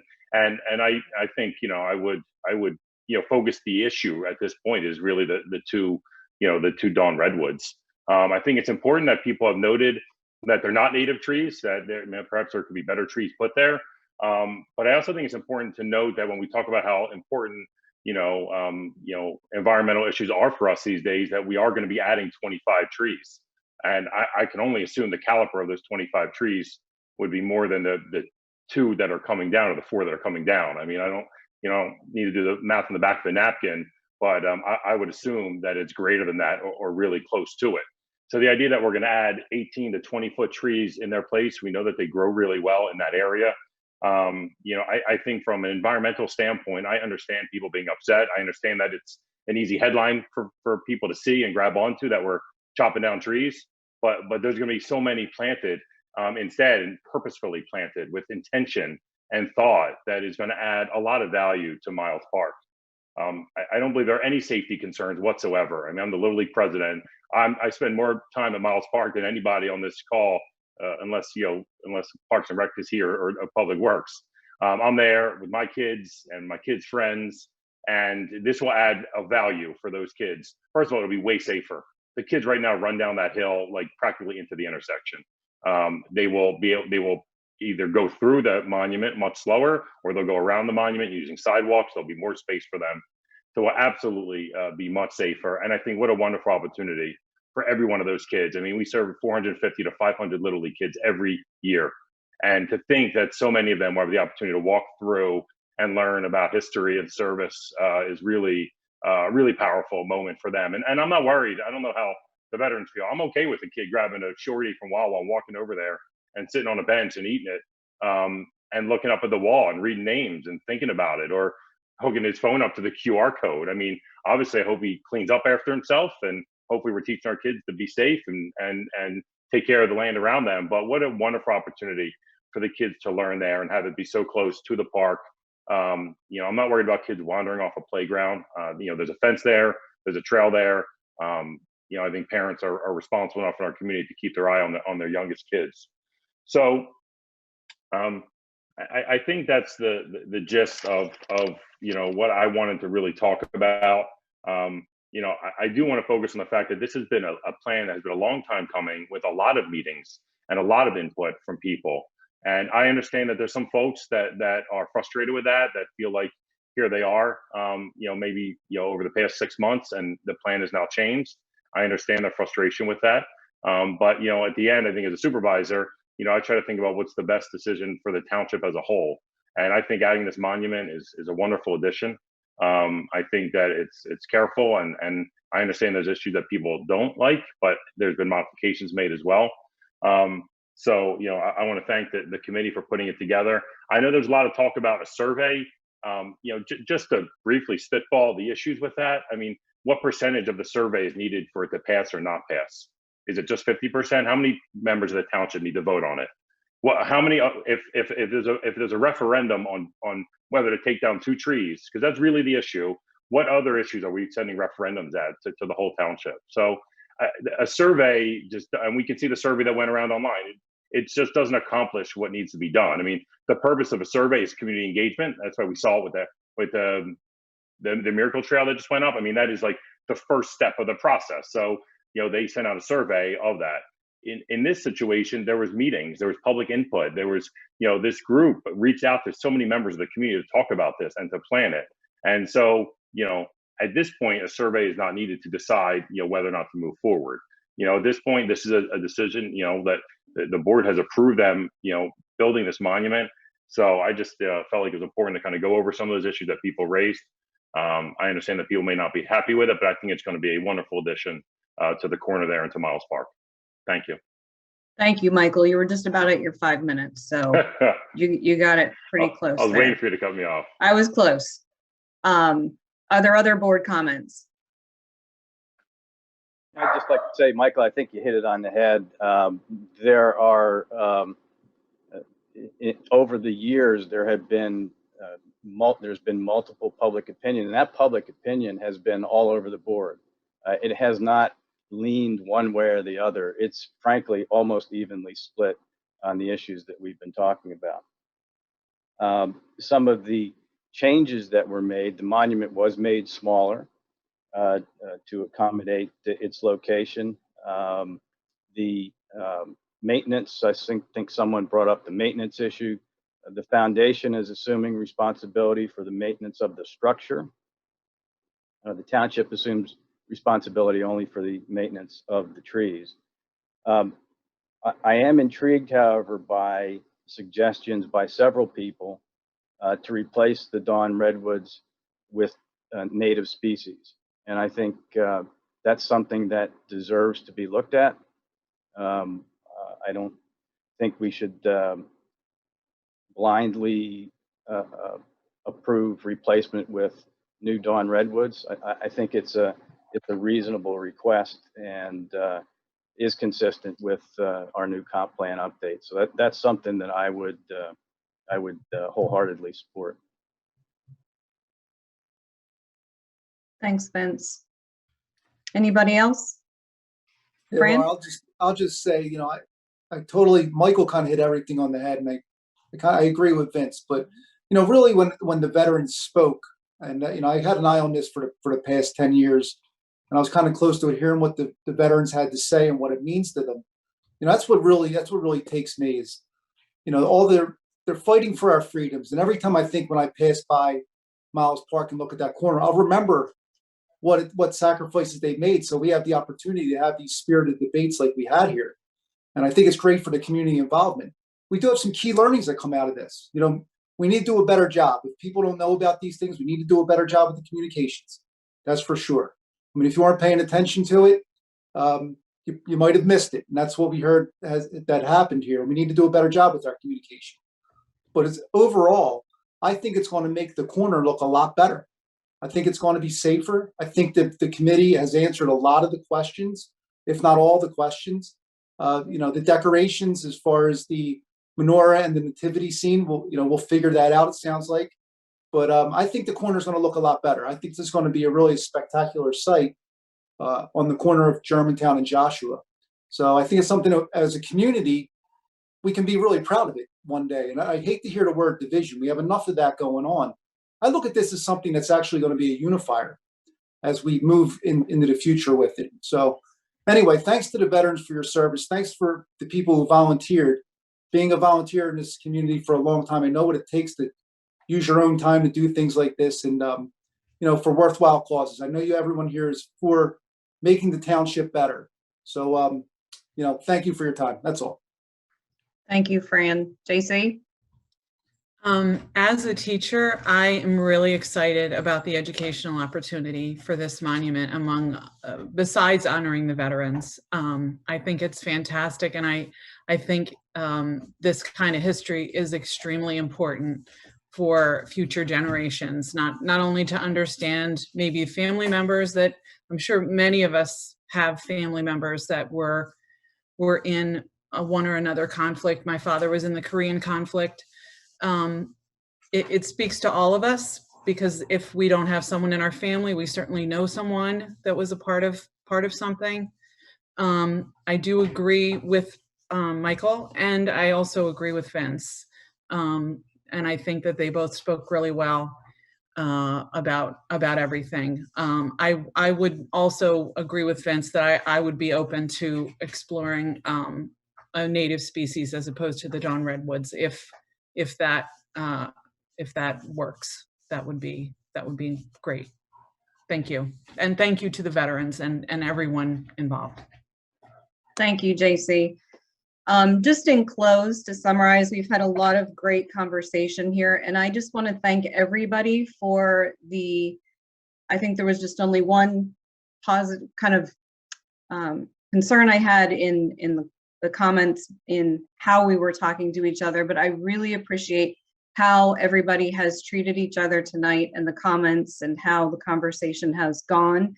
And I'm a note taker. I took a lot of notes, and I appreciate everything that Michael said, and Fran and Vince and JC. I think this is a really awesome board. I support this project. I think it is going to be a great addition to our township for all the reasons that were mentioned here tonight. I would, Vince highlighted about the monument being made smaller and that the maintenance is going to be maintained by the foundation. So I would request that in transparency, that be in the future shared with us on how that is going to be handled. And Fran had mentioned about the learning opportunity that we experienced through this whole process recently. And I agree that we need to strive to be better at communication. So, there was a survey, and we do appreciate that feedback, and we are not perfect. We are working together to make things better all the time. So I hope that we do continue to do that. I love JC's comment about the educational opportunities, and Michael's comment overall. What I would finally like to close in as well is Tam's comment about the protection of the roots. I think whatever trees do go up, we need to be really mindful of how they are handled during the construction, as well as ongoing, that close attention is paid, please, to these trees that are there. I don't want anything to happen to the sycamore behind it. So that's my final comment. But overall, thank you everybody for your time tonight. And we are going to move on to review the subdivision land development number 05-14, which is 901 Washington Partners, LP 901 Washington Street. And I am going to turn this over to, is Charlie on this? Is he here? Okay, okay. All right, Charlie? Good evening. You had a fairly comprehensive review of this at your last meeting in February. And one of the things that was highlighted at that meeting was, as a result of the developer proposing 10% open space as opposed to a fee, they came in with a plan showing that. And as a result of that and some other investigation, we realized that there were 4 waivers that had not been reviewed by the Planning Commission, and so we had no recommendations on those 4 waivers. As a result, the plan went back to the Planning Commission on February 23rd, just to review those 4 waivers, and the Planning Commission had a pretty vigorous discussion about them and ultimately recommended approval of them with 1 modification. And I'm just going to very quickly tell you what the waivers were about, not get into specific sections, but one had to do with the width of the grass strip between the curb and the sidewalk on the main streets. One had to do with the width of the sidewalk itself along the main east-west driveway or private road. One had to do with the width and the construction of the perpendicular access down to the trail along the river. And the final one that really had to do with the open space itself, had to do with the physical characteristics of the open space, which is restricted in the subdivision ordinance, but as a result of this particular tract, it could not be completely complied with. So there were the 4 issues that were discussed by the Planning Commission. They were recommended for approval. So the Planning Commission at this point has weighed in on all of the waivers that are on the resolution that are on your agenda later for you to possibly consider. With that, I know the developer is here if they would like to make any additional comments and just show you what the changes in a few minutes were. I guess I'll turn it over to Sarah Peck for the developer. I think she would lead off. Thank you, Charlie. You did a good job summarizing everything. Just have a couple visuals to undergird what you just showed us. Let me just pull them up now if I could. The site plan itself, you saw last time. The only difference being that we've codified the open space area, which will now become an easement, a conservation easement. As well, we have a suggestion made from the Planning Commission that we widen the pedestrian path that the public could use here to 6 feet. As well, we were asked and we're agreeing to widen the public access this way to 6 feet. So in both cases, the public will have wider access. And this is a visual of the open space as it will be dedicated. Sarah, the screen, there's nothing on the screen. Yeah. Oh, nothing on the screen. Oh, I'm so sorry. Yeah. I have to share the screen first. I'm sorry. No wonder. Okay. Can anybody? You're good. Yep. Okay. All right. So sorry. There you go. All I was saying was that this perpendicular access here is going to become 6 feet for the public. And this trail in here will become 6 feet for the public so that, you know, can access off this public trail down here. And that will be shown on the final plan. We've codified the area that's going to be dedicated as a conservation easement in hatching, everything you see in hatching. As well, what we did was we widened the sidewalk on the south side of driveway B to match the width of the sidewalk on the north side. So now we have equal public access, public sidewalk width on both sides of driveway B. That was a suggestion, and that's it's still a waiver because the requirement is 5 feet and these are 4 feet, but now both sides are, you know, adequate and comparable to each other. This is the open space that is to be dedicated in easement. The HOA, the homeowners association, will maintain it, but the public will have access to it. And when the time comes for the final plan, we'll show some benches along the path here also. And the only other thing to comment on, I think you saw this last time, is the buffer, which is one of the waivers as well. And these trees here that are extensive along the privacy buffer will be reviewed with the Shade Tree Commission by the, after preliminary plan approval, before final plan approval. Otherwise, it's essentially what you saw last time, and honestly, we're just here to answer your questions and review any of the waivers that you may have a question about. But we're hoping very much that after all these meetings, we have finally earned your approval and your vote of support this evening.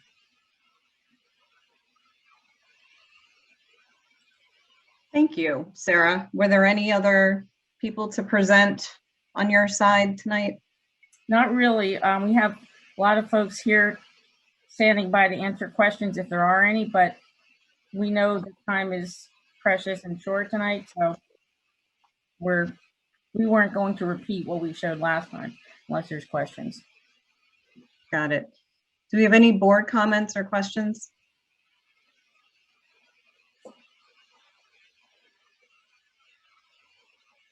I can't see everybody quickly here, so.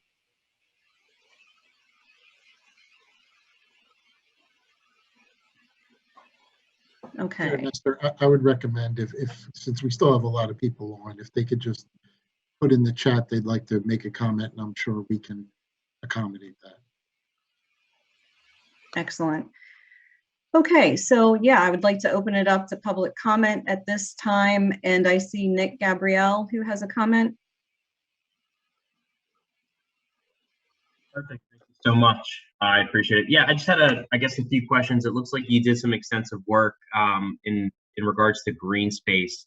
And I'll just kind of make a joke. Charlie, I'm back, and I've got lots of questions over flooding. What have we seen from a FEMA investigation? What is this going to do to the floodplain? I'm over on 715 East Elm on the other side, and I'm worried. Especially, we saw even last month with the snow melt and the rain, the trail and the water runoff, the gully was flooded out for days and then was frozen over and then would thaw out and still stay in there. So I'm curious to hear about that. Well, we spent a great deal of time on this topic during the course of our almost 10 meetings discussing this. Of course, it is a very good question. Because we are in a floodplain. We discussed this last time. The site, if you can sort of picture this, is raised up 5 feet from the days when this was a manufacturing concern. And the buildings were built on top of this big plateau.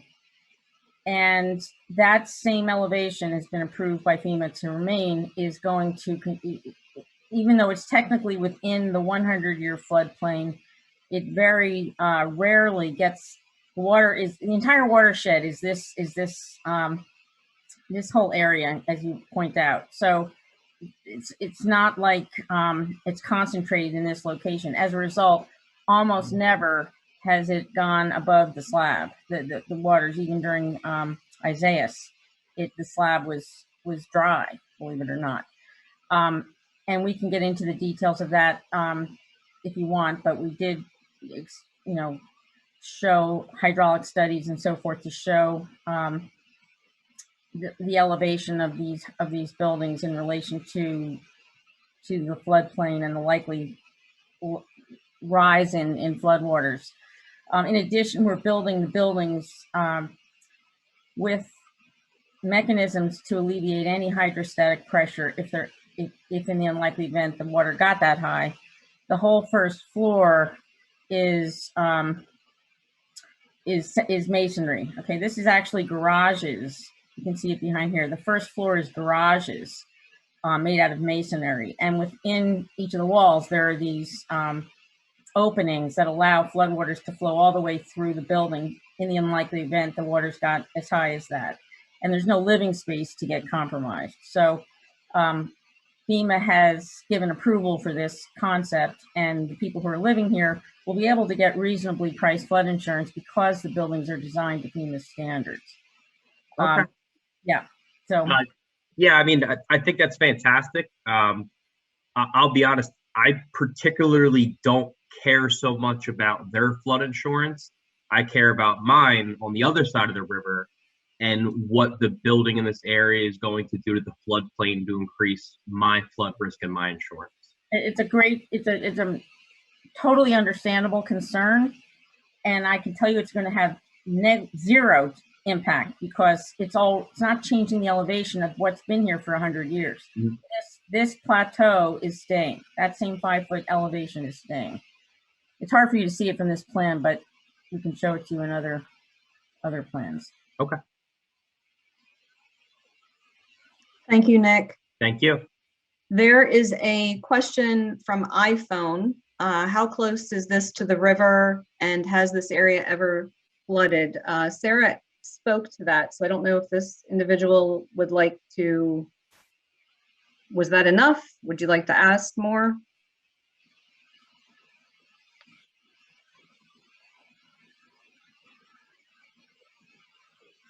You are welcome to circle back. Sidel Zove. Thank you. Sidel Zove, Harts Ridge Road. You have a memo from me that was distributed in the packet that reflects my many concerns about this project. However, tonight I just want to focus on one item, and that is the perpendicular trail access, public trail access path from Washington Street to the riverfront trail. Sarah Peck said that in response to Planning Commission comments, they have widened the path by an additional foot, bringing it up to 6 feet. That makes it sound like they've done something very generous. But what I want to point out is that the code requires a 10-foot wide path from Washington Street to the riverfront trail. And so what they have effectively asked for is a waiver to reduce the 10-foot wide public access down to 6 feet. In a riverfront district, what could be more important than access to a riverfront trail? And I find it deeply disconcerting that the township would allow this trail, effectively a sidewalk, to be reduced from 10 feet to 6 feet. I want to point out that when the zoning hearing board approved the variances for this project, in its decision and order back in February of 2019, it wrote that the public trail, the access paths leading to such trail, the public amenities, scenic overlooks, and emergency boat ramp as required by the ordinance and as directed by the township, that developers shall construct these things, No mention of waiver on those particular items. Furthermore, in its December 2019 review letter, the Montgomery County Planning Commission wrote that the plan does not fully address the conditions of the zoning hearing board decision for riverfront access and the requirements of section 105-47K 2 through 6, which require a perpendicular access point and pathway. Despite the zoning hearing board's decision, despite the Montgomery County Planning Commission review letter, for some reason, our internal review by our engineer missed this lapse until quite late in the process. And it wasn't until the township engineer's review letter of revised plans in September of 2020 that the engineer wrote that this section of the ordinance, meaning 105-47K3, requires a perpendicular access path of a minimum of 10 feet wide. The developer's response to that was, no comment necessary. This is provided on the plans. That's the developer's response on October 27th. In a response to the engineer's letter, which was circulated on October 27th, 2020.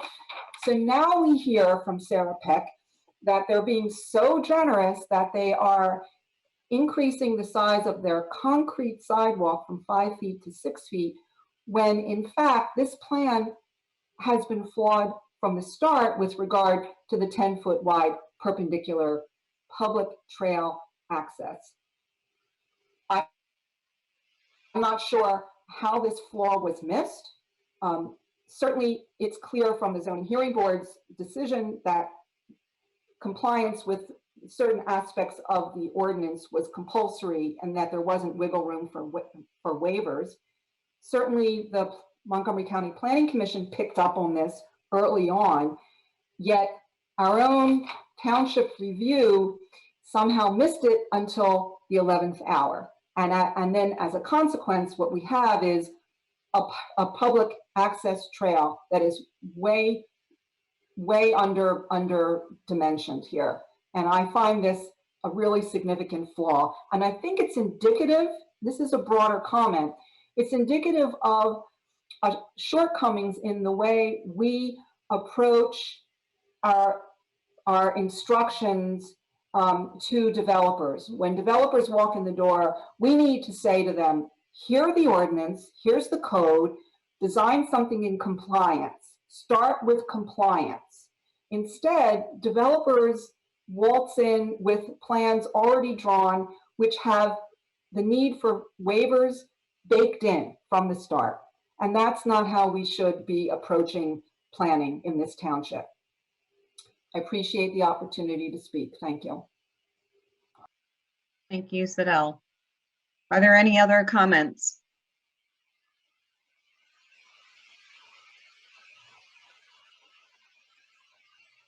I don't see anyone else. Can we, at this point, stop the screen share for this site plan? Thank you. Now I get to see everybody better. All right. Looking at the board here, is the board ready to move this down to a vote?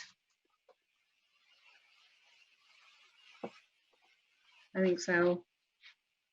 And Supervisor Boyle Nestor, Yes. just to be clear, is it, if the board goes ahead and takes action on this resolution tonight, just be clear that you're approving not only the resolution, you're including the waivers that were previously discussed by the township engineer at the last meeting. Ms. Peck alluded to seeing if there were any questions on any of those waivers, but you're approving both. That's all. Thank you, Sean. I see, Linda, you had one comment. I'm sorry that I missed that. That's okay. I did it at the last moment because Sidel said everything, and I just feel like maybe I need to just step in and say I agree, which I'm pretty sure you already know, because I've said it before. We have these rules and we're fixing a lot of them with these different chapters and all this stuff. But what we have in place is what we have in place. And I definitely agree with Sidel that these developers come in and they're already looking for waivers, and it just isn't right. The things that we have in place, we should abide by. And I just hope you take that into consideration, because I definitely agree with her. Thank you. Thank you.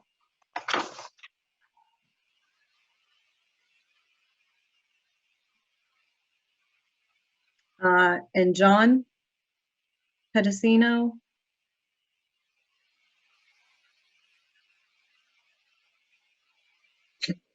Can you hear me? Yes. Yes. I just want to make a comment supporting Sedell and the others regarding waivers to flood-prone areas. I reside by the hill at Whitemarsh, which continually floods into our family's house. So I think that hydrostatic pressure, issues regarding flooding in general need to be taken seriously, more seriously than they might have been in the past. So I just really hope the board is taking this quite seriously, because in the past, we all know what by Whitemarsh Valley Country Club looks like when it rains. So being on a river is another deal, even with the protections that the developer is offering. So I actually would just add to my public comment that I had emailed the engineers in August, still haven't heard back from Whitemarsh Township engineers at the Pedicino House. So those that have voiced their opposition or would like further evaluation of what this project is, I completely understand and support, and I appreciate you listening to my comment. Thank you, John. What is your address? 4113 Kotler. Thank you. Yep. All right, any other comments at this time? Laura, I'd just like to make a comment about that pathway down to the river from Washington Street. While it's true that it wasn't identified as a waiver item until later on in the process, the fact is that it was identified. As a result of that identification, it was sent back to the Planning Commission. The Planning Commission discussed it at length. The applicant offered to put a 10-foot pathway in, but the Planning Commission determined that on balance, they did not want additional impervious cover in that area, particularly given the fact that you have the driveway and the additional parking that go down all the way to the boat ramp that the township itself requested. So it was discussed. It was discussed vigorously by the Planning Commission, and their determination, their recommendation was that it be increased from the 5% or 5 feet that was on the initial plan to the 6 feet that's on this plan. Thank you, Vince. Okay, at this point, we're going to close the public comment and move this down to resolution. Do I have a motion to adopt resolution 2021-11, granting conditional preliminary plan approval for subdivision land development 05-14 901 Washington Partners, LP 901 Washington Street, for the construction of 62 townhomes? So moved. Second. Mr. Mello, will you please call the roll? Sure. Mr. McCusker? Yes. Ms. Toll? Yes. Mr. Manuel? Yes. Mr. Drosner? Yes. Chair Nestor? Yes. Thank you, everybody, for your time on this project tonight. And I wish everybody well as they begin it. Thank you very much for all of your great comments and insights, and we will be back in front of you for the final plan approval. Yeah, thank you. Yep. Have a good evening.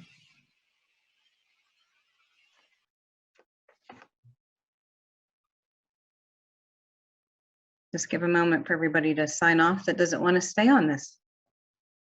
Okay, we're going to move down to the consider intergovernmental resolution. Do I have a motion to adopt resolution 2021-12 authorizing the intergovernmental agreement for the Wissahickon Creek Alternative Total Maximum Daily Load Project? So moved. Second. Mr. Miller? Thank you, Chair Nestor. This is to re-up our involvement in the Wissahickon Creek total maximum daily load, TMDL, alternative to reduce the phosphorus in the Wissahickon Creek. We've been working, as you know, collaboratively with all the municipalities, including the city of Philadelphia, wastewater treatment plants that have the Wissahickon Creek through their municipalities or have water that goes into the Wissahickon Creek. We've been working with consultants as a group. We've also been able to have a grant from the William Penn Foundation to help fund our efforts as well. We've been putting together plans. We've been in constant discussion with the EPA and DEP in ideas for our alternative TMDL to reduce the phosphorus. This will then lead to ultimately implementation of that plan, which will then address the EPA's concerns. And this is all under the Clean Waters Act. So we are continuing as a group. It's a lot better and more cost efficient. We're able to pull resources together to do this as a group. This group meets monthly. We meet with them every single month and have been moving this forward since, I believe it's 2012, 2013. So it's been quite some time that we've been moving this project forward, and this is to keep us involved collaboratively, and this agreement will do that. Thank you, Rick. Do we have any board comments? Do we have any public comments?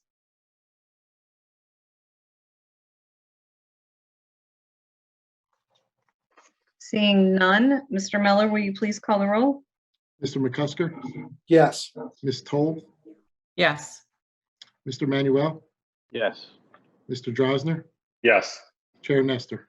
Yes. Thank you, everybody. And now we're going down to Phase 2 Miles Park improvements.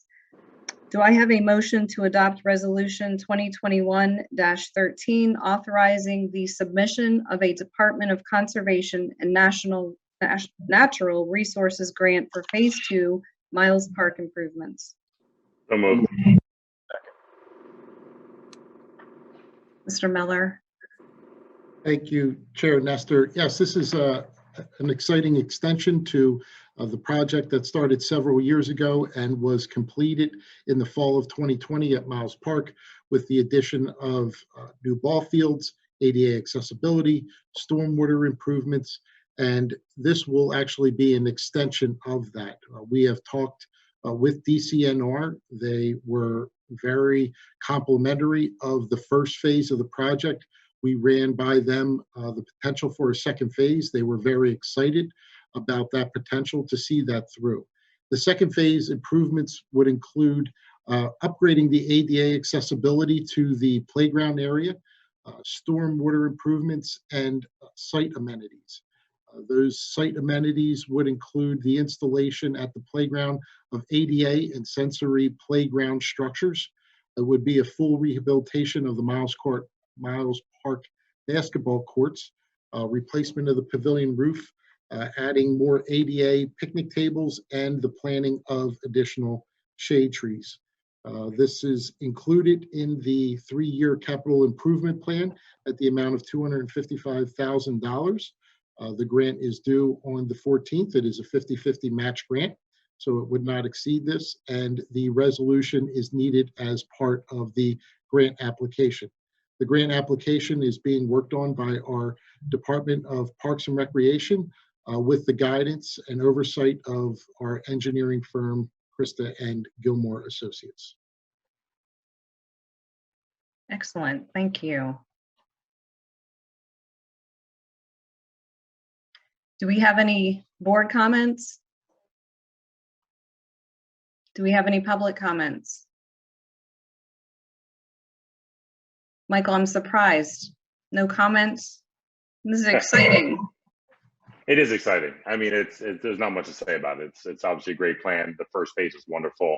It's great that they're working on grant money and finding ways to constantly improve the park. I mean, we saw how important it was for our residents to get outside over the past year. It was important last summer, and it's, I can see it already now. I mean, the park's been pretty full the last couple of days, just people being outside, being together, families, kids. So anything we can do to improve our local parks, I think is good for the township. So there you go. You got something out of me. Thank you. Thank you. And I see Esther, you have a comment? Yeah, I don't know how to start my video again. Can you guys hear me? Yes. So as part of this, good for the ADA stuff, for the playground, I love the sensory stuff. I teach preschool special ed, so that's awesome. Will there be a fence around the whole playground for the kids? Like for safety and kind of trying to keep them contained, or is it still like partially going to be open? Do you know? Krista, can you answer Yeah. that? At this point, we're pretty conceptual with the design. I don't believe there's any plan to do that, but I can bring it up and see what the feeling is on it. Yeah, like having a fence to keep the kids in would be a huge help for parents, I think. And I also wanted to ask about, I had mentioned this before, that second hill, like closer by the new fields, is so steep. Is there any plan to sort of fix the incline with that, or like the angle so it's not so steep? Do you know what hill I'm talking about? I'm sure Michael does. Yep. This phase 2 focuses on the area up there at the corner, so that's sort of outside of the boundaries the project is within. But yeah, that is a steep slope there. Yeah, I mean, pushing a stroller up there is a workout. Yeah, and you can go around. You don't have to go down that way. So maybe we should put up some signage. I can ask Tom about it so people know. They can keep walking around the park. They don't have to necessarily go down that hill to get to the lower half of the park. But there's not a loop, like you can't walk a loop unless you use that steep hill. Well, maybe not a continuous loop, but I mean, you could still walk around the park, and you could get to that loop and turn around and walk all the way back. So I mean, it would take, I guess, turning around. So, but it still connects the whole park. You could get anywhere in the park if you wanted to avoid that hill.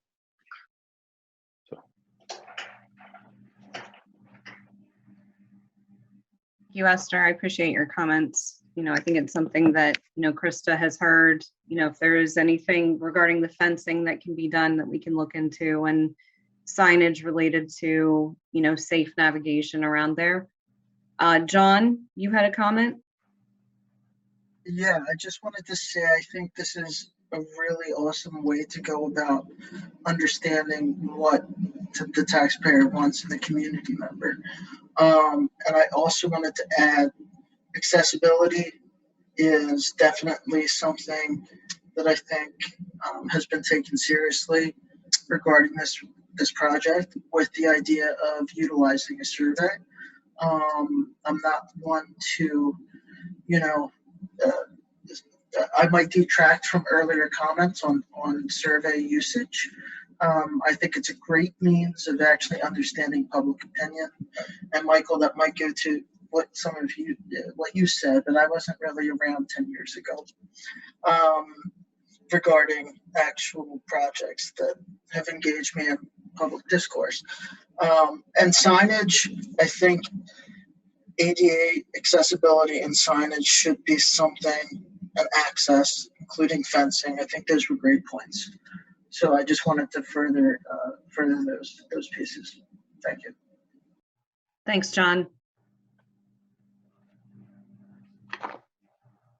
Okay, I think we are ready at this point. Mr. Miller, will you please call the roll? Sure. Mr. McCusker? Yes. Ms. Toll? Yes. Mr. Manuel? Yes. Mr. Drosner? Yes. Chair Nestor? Yes. Thank you. This will be an exciting project. I appreciate your time on that. So we're moving down to our motions. Do I have a motion to authorize the public bid for cleaning and janitorial services for the administration and police departments? So moved. Second. Mr. Miller? Thank you, Chair Nestor. Yeah, this is, we've had a cleaning contract in place since 2017. That was done through a competitive bidding process due to the cost of the cleaning contract. That cleaning contract, we've had some turnover with the folks who have been the contractors, the folks that are actually coming in and doing the cleaning. We really haven't been pleased lately with what they're doing. So given the fact that it's been several years since we've bid this, we would like to bid it again. This is for the police and the administrative buildings that we want to take a look at the cost and trying to keep it within our budget, and also to look at hopefully some other vendors that will bid on this contract for the township. Very good. Any board comment? Any public comment? Seeing none, all those in favor, please signify by saying aye. Aye. Aye. Aye. Great, all agree, motion carries. Thank you. Do I have a motion to approve the change order with Allen Myers LP for the 2020 road program in the amount of $19,910.15? So moved. Second. Krista? Hello, thank you. Yes, this is for the 2020 road program. During the course of the work, we were notified by Aqua Pennsylvania that they would be wanting to do some utility work on Brook Lane, and as a result would be restoring the half width of the road. So this change order would be requesting the addition of the other half width so that we have a consistent paved surface for the entirety of the road. And it should be mentioned that liquid fuels funding would cover this amount. Thank you. Do we have any board comments? Any public comments? Seeing none, all those in favor, please signify by saying aye. Aye. Aye. Great, motion carries. Do I have a motion to approve the appointment of the following individual to Board and Commission? Jim Mahoney for Open Space Commission term ending December 31st, 2023. So moved. Second. I don't know if Jim is on this call. Any board comment? Any public comment? Yeah, I have a public comment. Is it usual that you approve people when they're not present? They don't need to be present. It's a great question. He is aware. He may have had another prior commitment. Certainly understood, but just thank you. Yep. Any other comments? Great. All those in favor, please signify by saying aye. Aye. Great, motion carries. Thank you, Jim. We look forward to working with you on open space. Do I have a motion to authorize escrow release number 3 for Maple Hill, Spring Mill Road in the amount of $428,227 or $277.47? So moved. Second. Krista? Yes, this is for the Maple Hill development. The road name is Catherine Lane off of Spring Mill Road. The developer requested release of escrow for various items, which we inspected and found to have been constructed in accordance with the plans. And we're recommending partial release of escrow for that project. Excellent, thank you. Any board comment? Any public comment? All those in favor, please signify by saying aye. Aye. Aye. All together, motion carries. Thank you.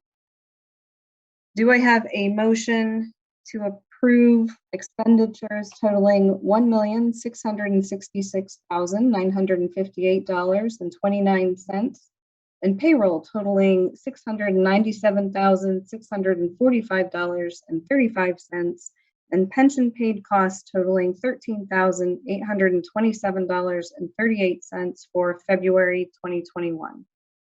So moved. Second.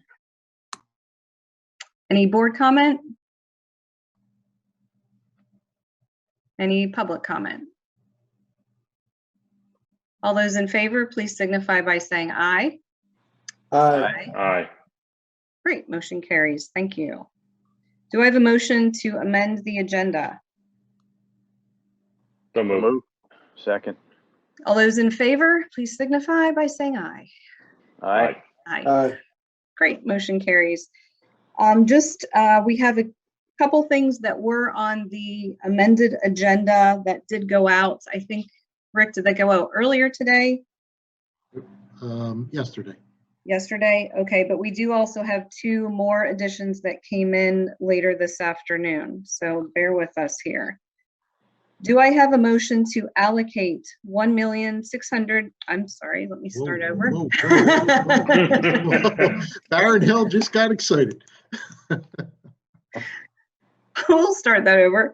I was just making sure everybody's awake.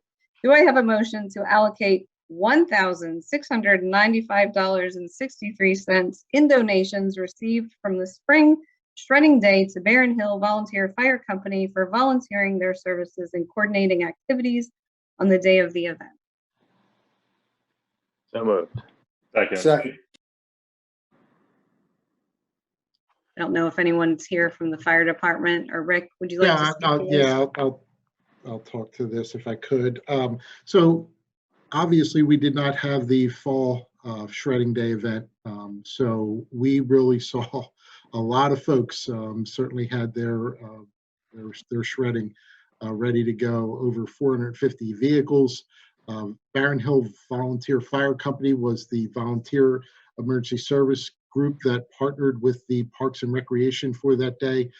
They received almost $5,000 in donations.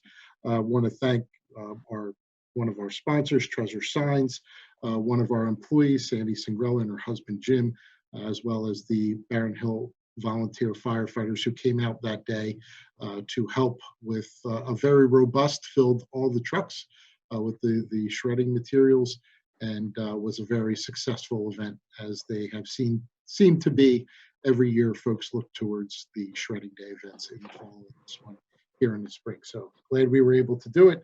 Was able to do it safely, and was able to do it with all the support of the volunteers. Completely agree. Yeah, it was a great event. Do we have any board comment? Any public comment? All those in favor, please signify by saying aye. Aye. Great, motion carries. Do I have a motion to approve the certificate of appropriateness for the installation of an in-ground pool and pool house at 3144 Spring Mill Road? So moved. Second. Charlie, I know this screen. Thank you. Very quickly, this is a fairly new home in the historic district.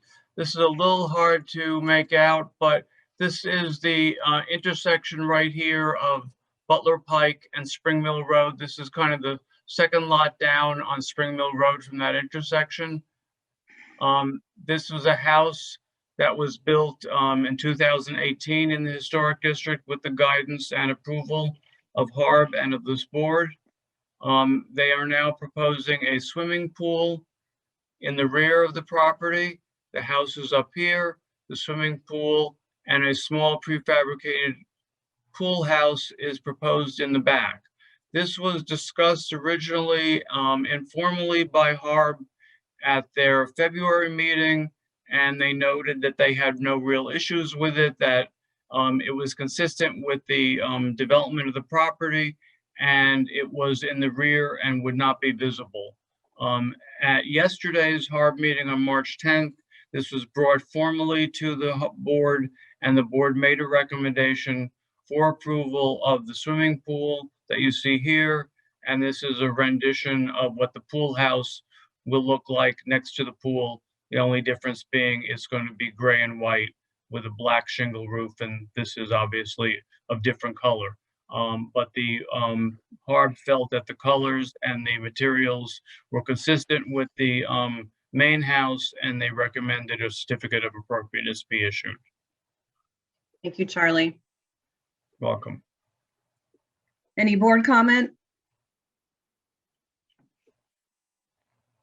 Any public comment?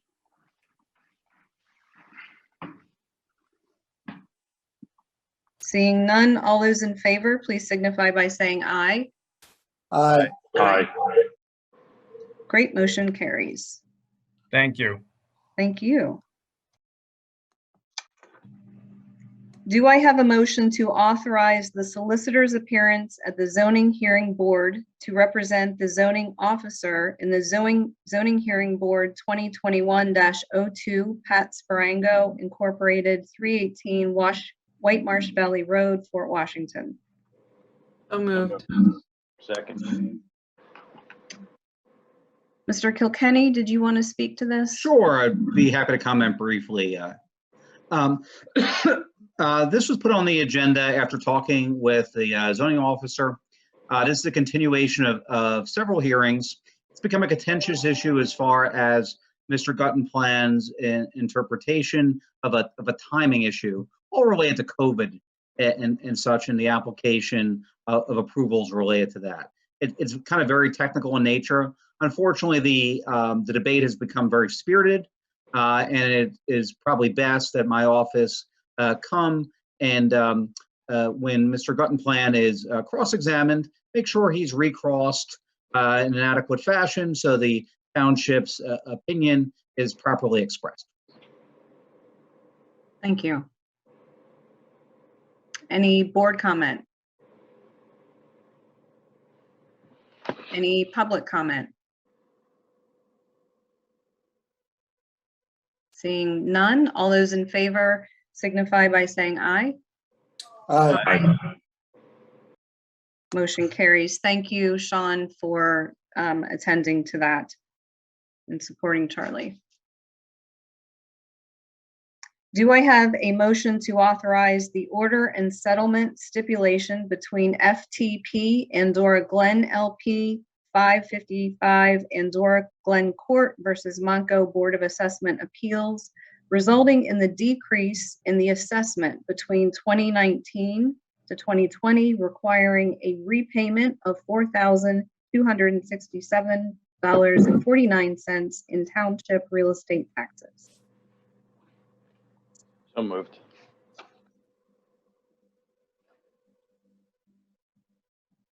Second. Thank you. Mr. Meller? Sure. So this is an assessment appeal that was between the school district and the property owner. They were able to come to a settlement before court for the tax years of 2019 and 2020. I guess unfortunate for the township is that their assessment will go down and there will have to be a repayment of the amount of just over $4,200.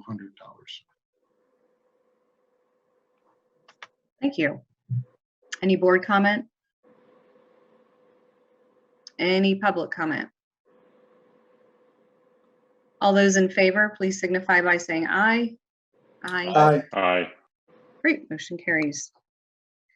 Do I have a motion to authorize the order and settlement stipulation between Moses 2042 Harts Lane versus Monco Board of Assessment Appeals, resulting in the decrease in the assessment between 2019 to 2020, requiring a repayment of $1,658.79 in township real estate taxes? So moved. Second. Mr. Meller? Same thing happened here. I guess the one benefit is that it's a little less in terms of the assessed value and the repayment. But again, the school district and the property owner came to a settlement, and us in the county are recommending approval. Thank you. Any board comment?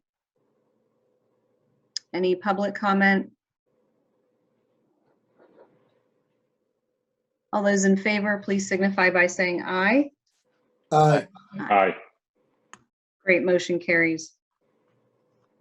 Do I have a motion to appoint Karen Kabnick to the Environmental Advisory Board for term ending 12/31/2022?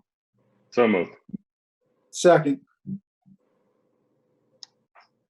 I see Karen is on this call. I certainly don't want to put you on the spot, Karen, but you are welcome to speak if you would like to. Thank you. I'm shocked, but thank you. Okay. Karen will be in touch. Sean Howden will send you an email and get you situated moving forward. So look forward to meeting you and talking more. Thank you very much. Thank you. We appreciate your expertise to the EAB. So thank you. Thank you. Any public comment? Yes. Hi, is this Deborah Harris? Oh, sorry. Yes, Deborah, go ahead. Karen is a member of the Land Stewardship Working Group, and I have not met her personally. I can't wait for this COVID to all be over, but she has impressed me with her dedication, her intelligence, her knowledge. I am thrilled to have her as a fellow member of the EAB and look forward to working with her more. Thank you, Deborah. Deborah, you're so sweet. Thank you. You're welcome, Karen. Any other public comments? I would like to comment. Yes. Is that Eli? Yeah. Yep. I'm very happy that my friend Karen Kabnick has been appointed to Environmental Advisory Board. It's a breath of fresh air to finally see some people who have some background, who's been participating in environmental matters throughout the township, who's planting trees. And I know she'll do a great job, and I'll be right there to help support her. Thank you. Thank you, Eli. Thank you. Any other public comments? Great. All those in favor, please signify by saying aye. Aye. Aye. Aye. Great, motion carries. Welcome, Karen. Thank you, Chair Nestor. Do I have a motion to authorize the solicitor to initiate litigation in court with JP Mascaro involving the township's trash collection contract? So moved. Mr. Kilkenny, did you want to speak to this? Real quick. This is just authorization and abundance of caution to allow my office to pursue litigation with JP Mascara related to their trash collection contract. We do not anticipate this affecting trash collection at all in the township. It's merely a contract interpretation on some monetary issues. Hopefully this can be resolved short of litigation, but in case it cannot be, wanted the authorization to move forward and file suit in the Montgomery County Court of Common Pleas. Thank you. Do we have any board comment? Any public comment? Seeing none, all those in favor, please signify by saying aye. Aye. Aye. Great, motion carries. Thank you, Sean. So we are at the public comment period of our meeting tonight, and I saw Linda, I think, was the first to have public comment. Did. Thank you very much. I didn't know when to type that in. Anyway, you know, things always repeat themselves. So I just want the Board of Supervisors to kind of be aware of this as you move forward and you discuss things. I didn't feel tonight when we were talking about the Vetch Monument that complete information was given. And I guess I feel this is important because it's really a great thing. I guess Zoom is a good thing because a lot of people are tuning in who never showed up in person at the Township building for meetings. So it's kind of a good thing. I hope we continue with Zoom and the Township building if that's possible in the future, because it's nice that so many people are tuning in. But because new people are tuning in, I don't feel like they've known everything that's happened in the past and different discussions that have occurred. And one of the things that I mentioned, and I think it's really important that people are aware of, is this whole caliber of tree thing. Because when people hear that you're only taking out 5 trees, but you're putting in 29, they don't realize how much caliber are you losing and how much you're replacing. Because I'm pretty sure it's still equating to the same amount of caliber. And, and I don't even know if people know what the word caliber means. So I just think it'd be beneficial that people get a little educated, and the Board of Supervisors could do that. And I guess the other thing with the veterans group that I kind of thought was a little bit not complete information was that they did hand out a handout when you went in person to the meeting on February 27th. And it showed, because they keep saying all these meetings they've had 40 meetings, they've had whatever amount of meetings. And I actually heard one of the Board of Supervisors refer to how many meetings did occur. But when you read that literature, it's meetings that were held with different veterans groups. And it was meetings that were held with people that are part of staff of the township and different committees of the township. It wasn't just normal people like I am, and a lot of people that tune into these meetings. So really, the only amount of meetings I count was 4. There was 1 Board of Supervisors meeting, 1 planning meeting, and 2 Shade Tree Committee meetings. So I wasn't invited to 40 meetings to have this big discussion, to be part of this whole plan. I wasn't invited to that. I didn't get to say what I thought at that time. So I kind of feel like several of us feel like, you decided what you decided, and, we'll move on. But it just, in the future, that, people who are interested should be invited to more things to say whatever they're going to say. You can agree or you can disagree. It's just to feel like your voice is being heard.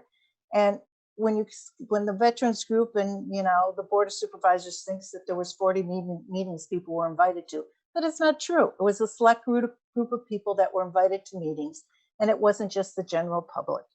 And we can always fix things as we move forward, and that's just something that I think you should be aware of. So I appreciate it. Thank you. Thank you, Linda. Deborah? I commented, it was about Karen. Yeah, thanks, Deborah. Good. Don't want to lose anybody. Any other public comments? Okay, do we have any board comments? I appreciate everybody's time tonight. I would like to announce that we did have an executive session prior to this tonight to discuss litigation and real estate. And I don't think personnel. and personnel. Yep. And I don't think we had any other prior to our last meeting, so just tonight. Okay, I would like to make a motion to adjourn. So moved. Second. Good night, Whitemarsh. Thank you so much. Nice. Have a good night, everybody.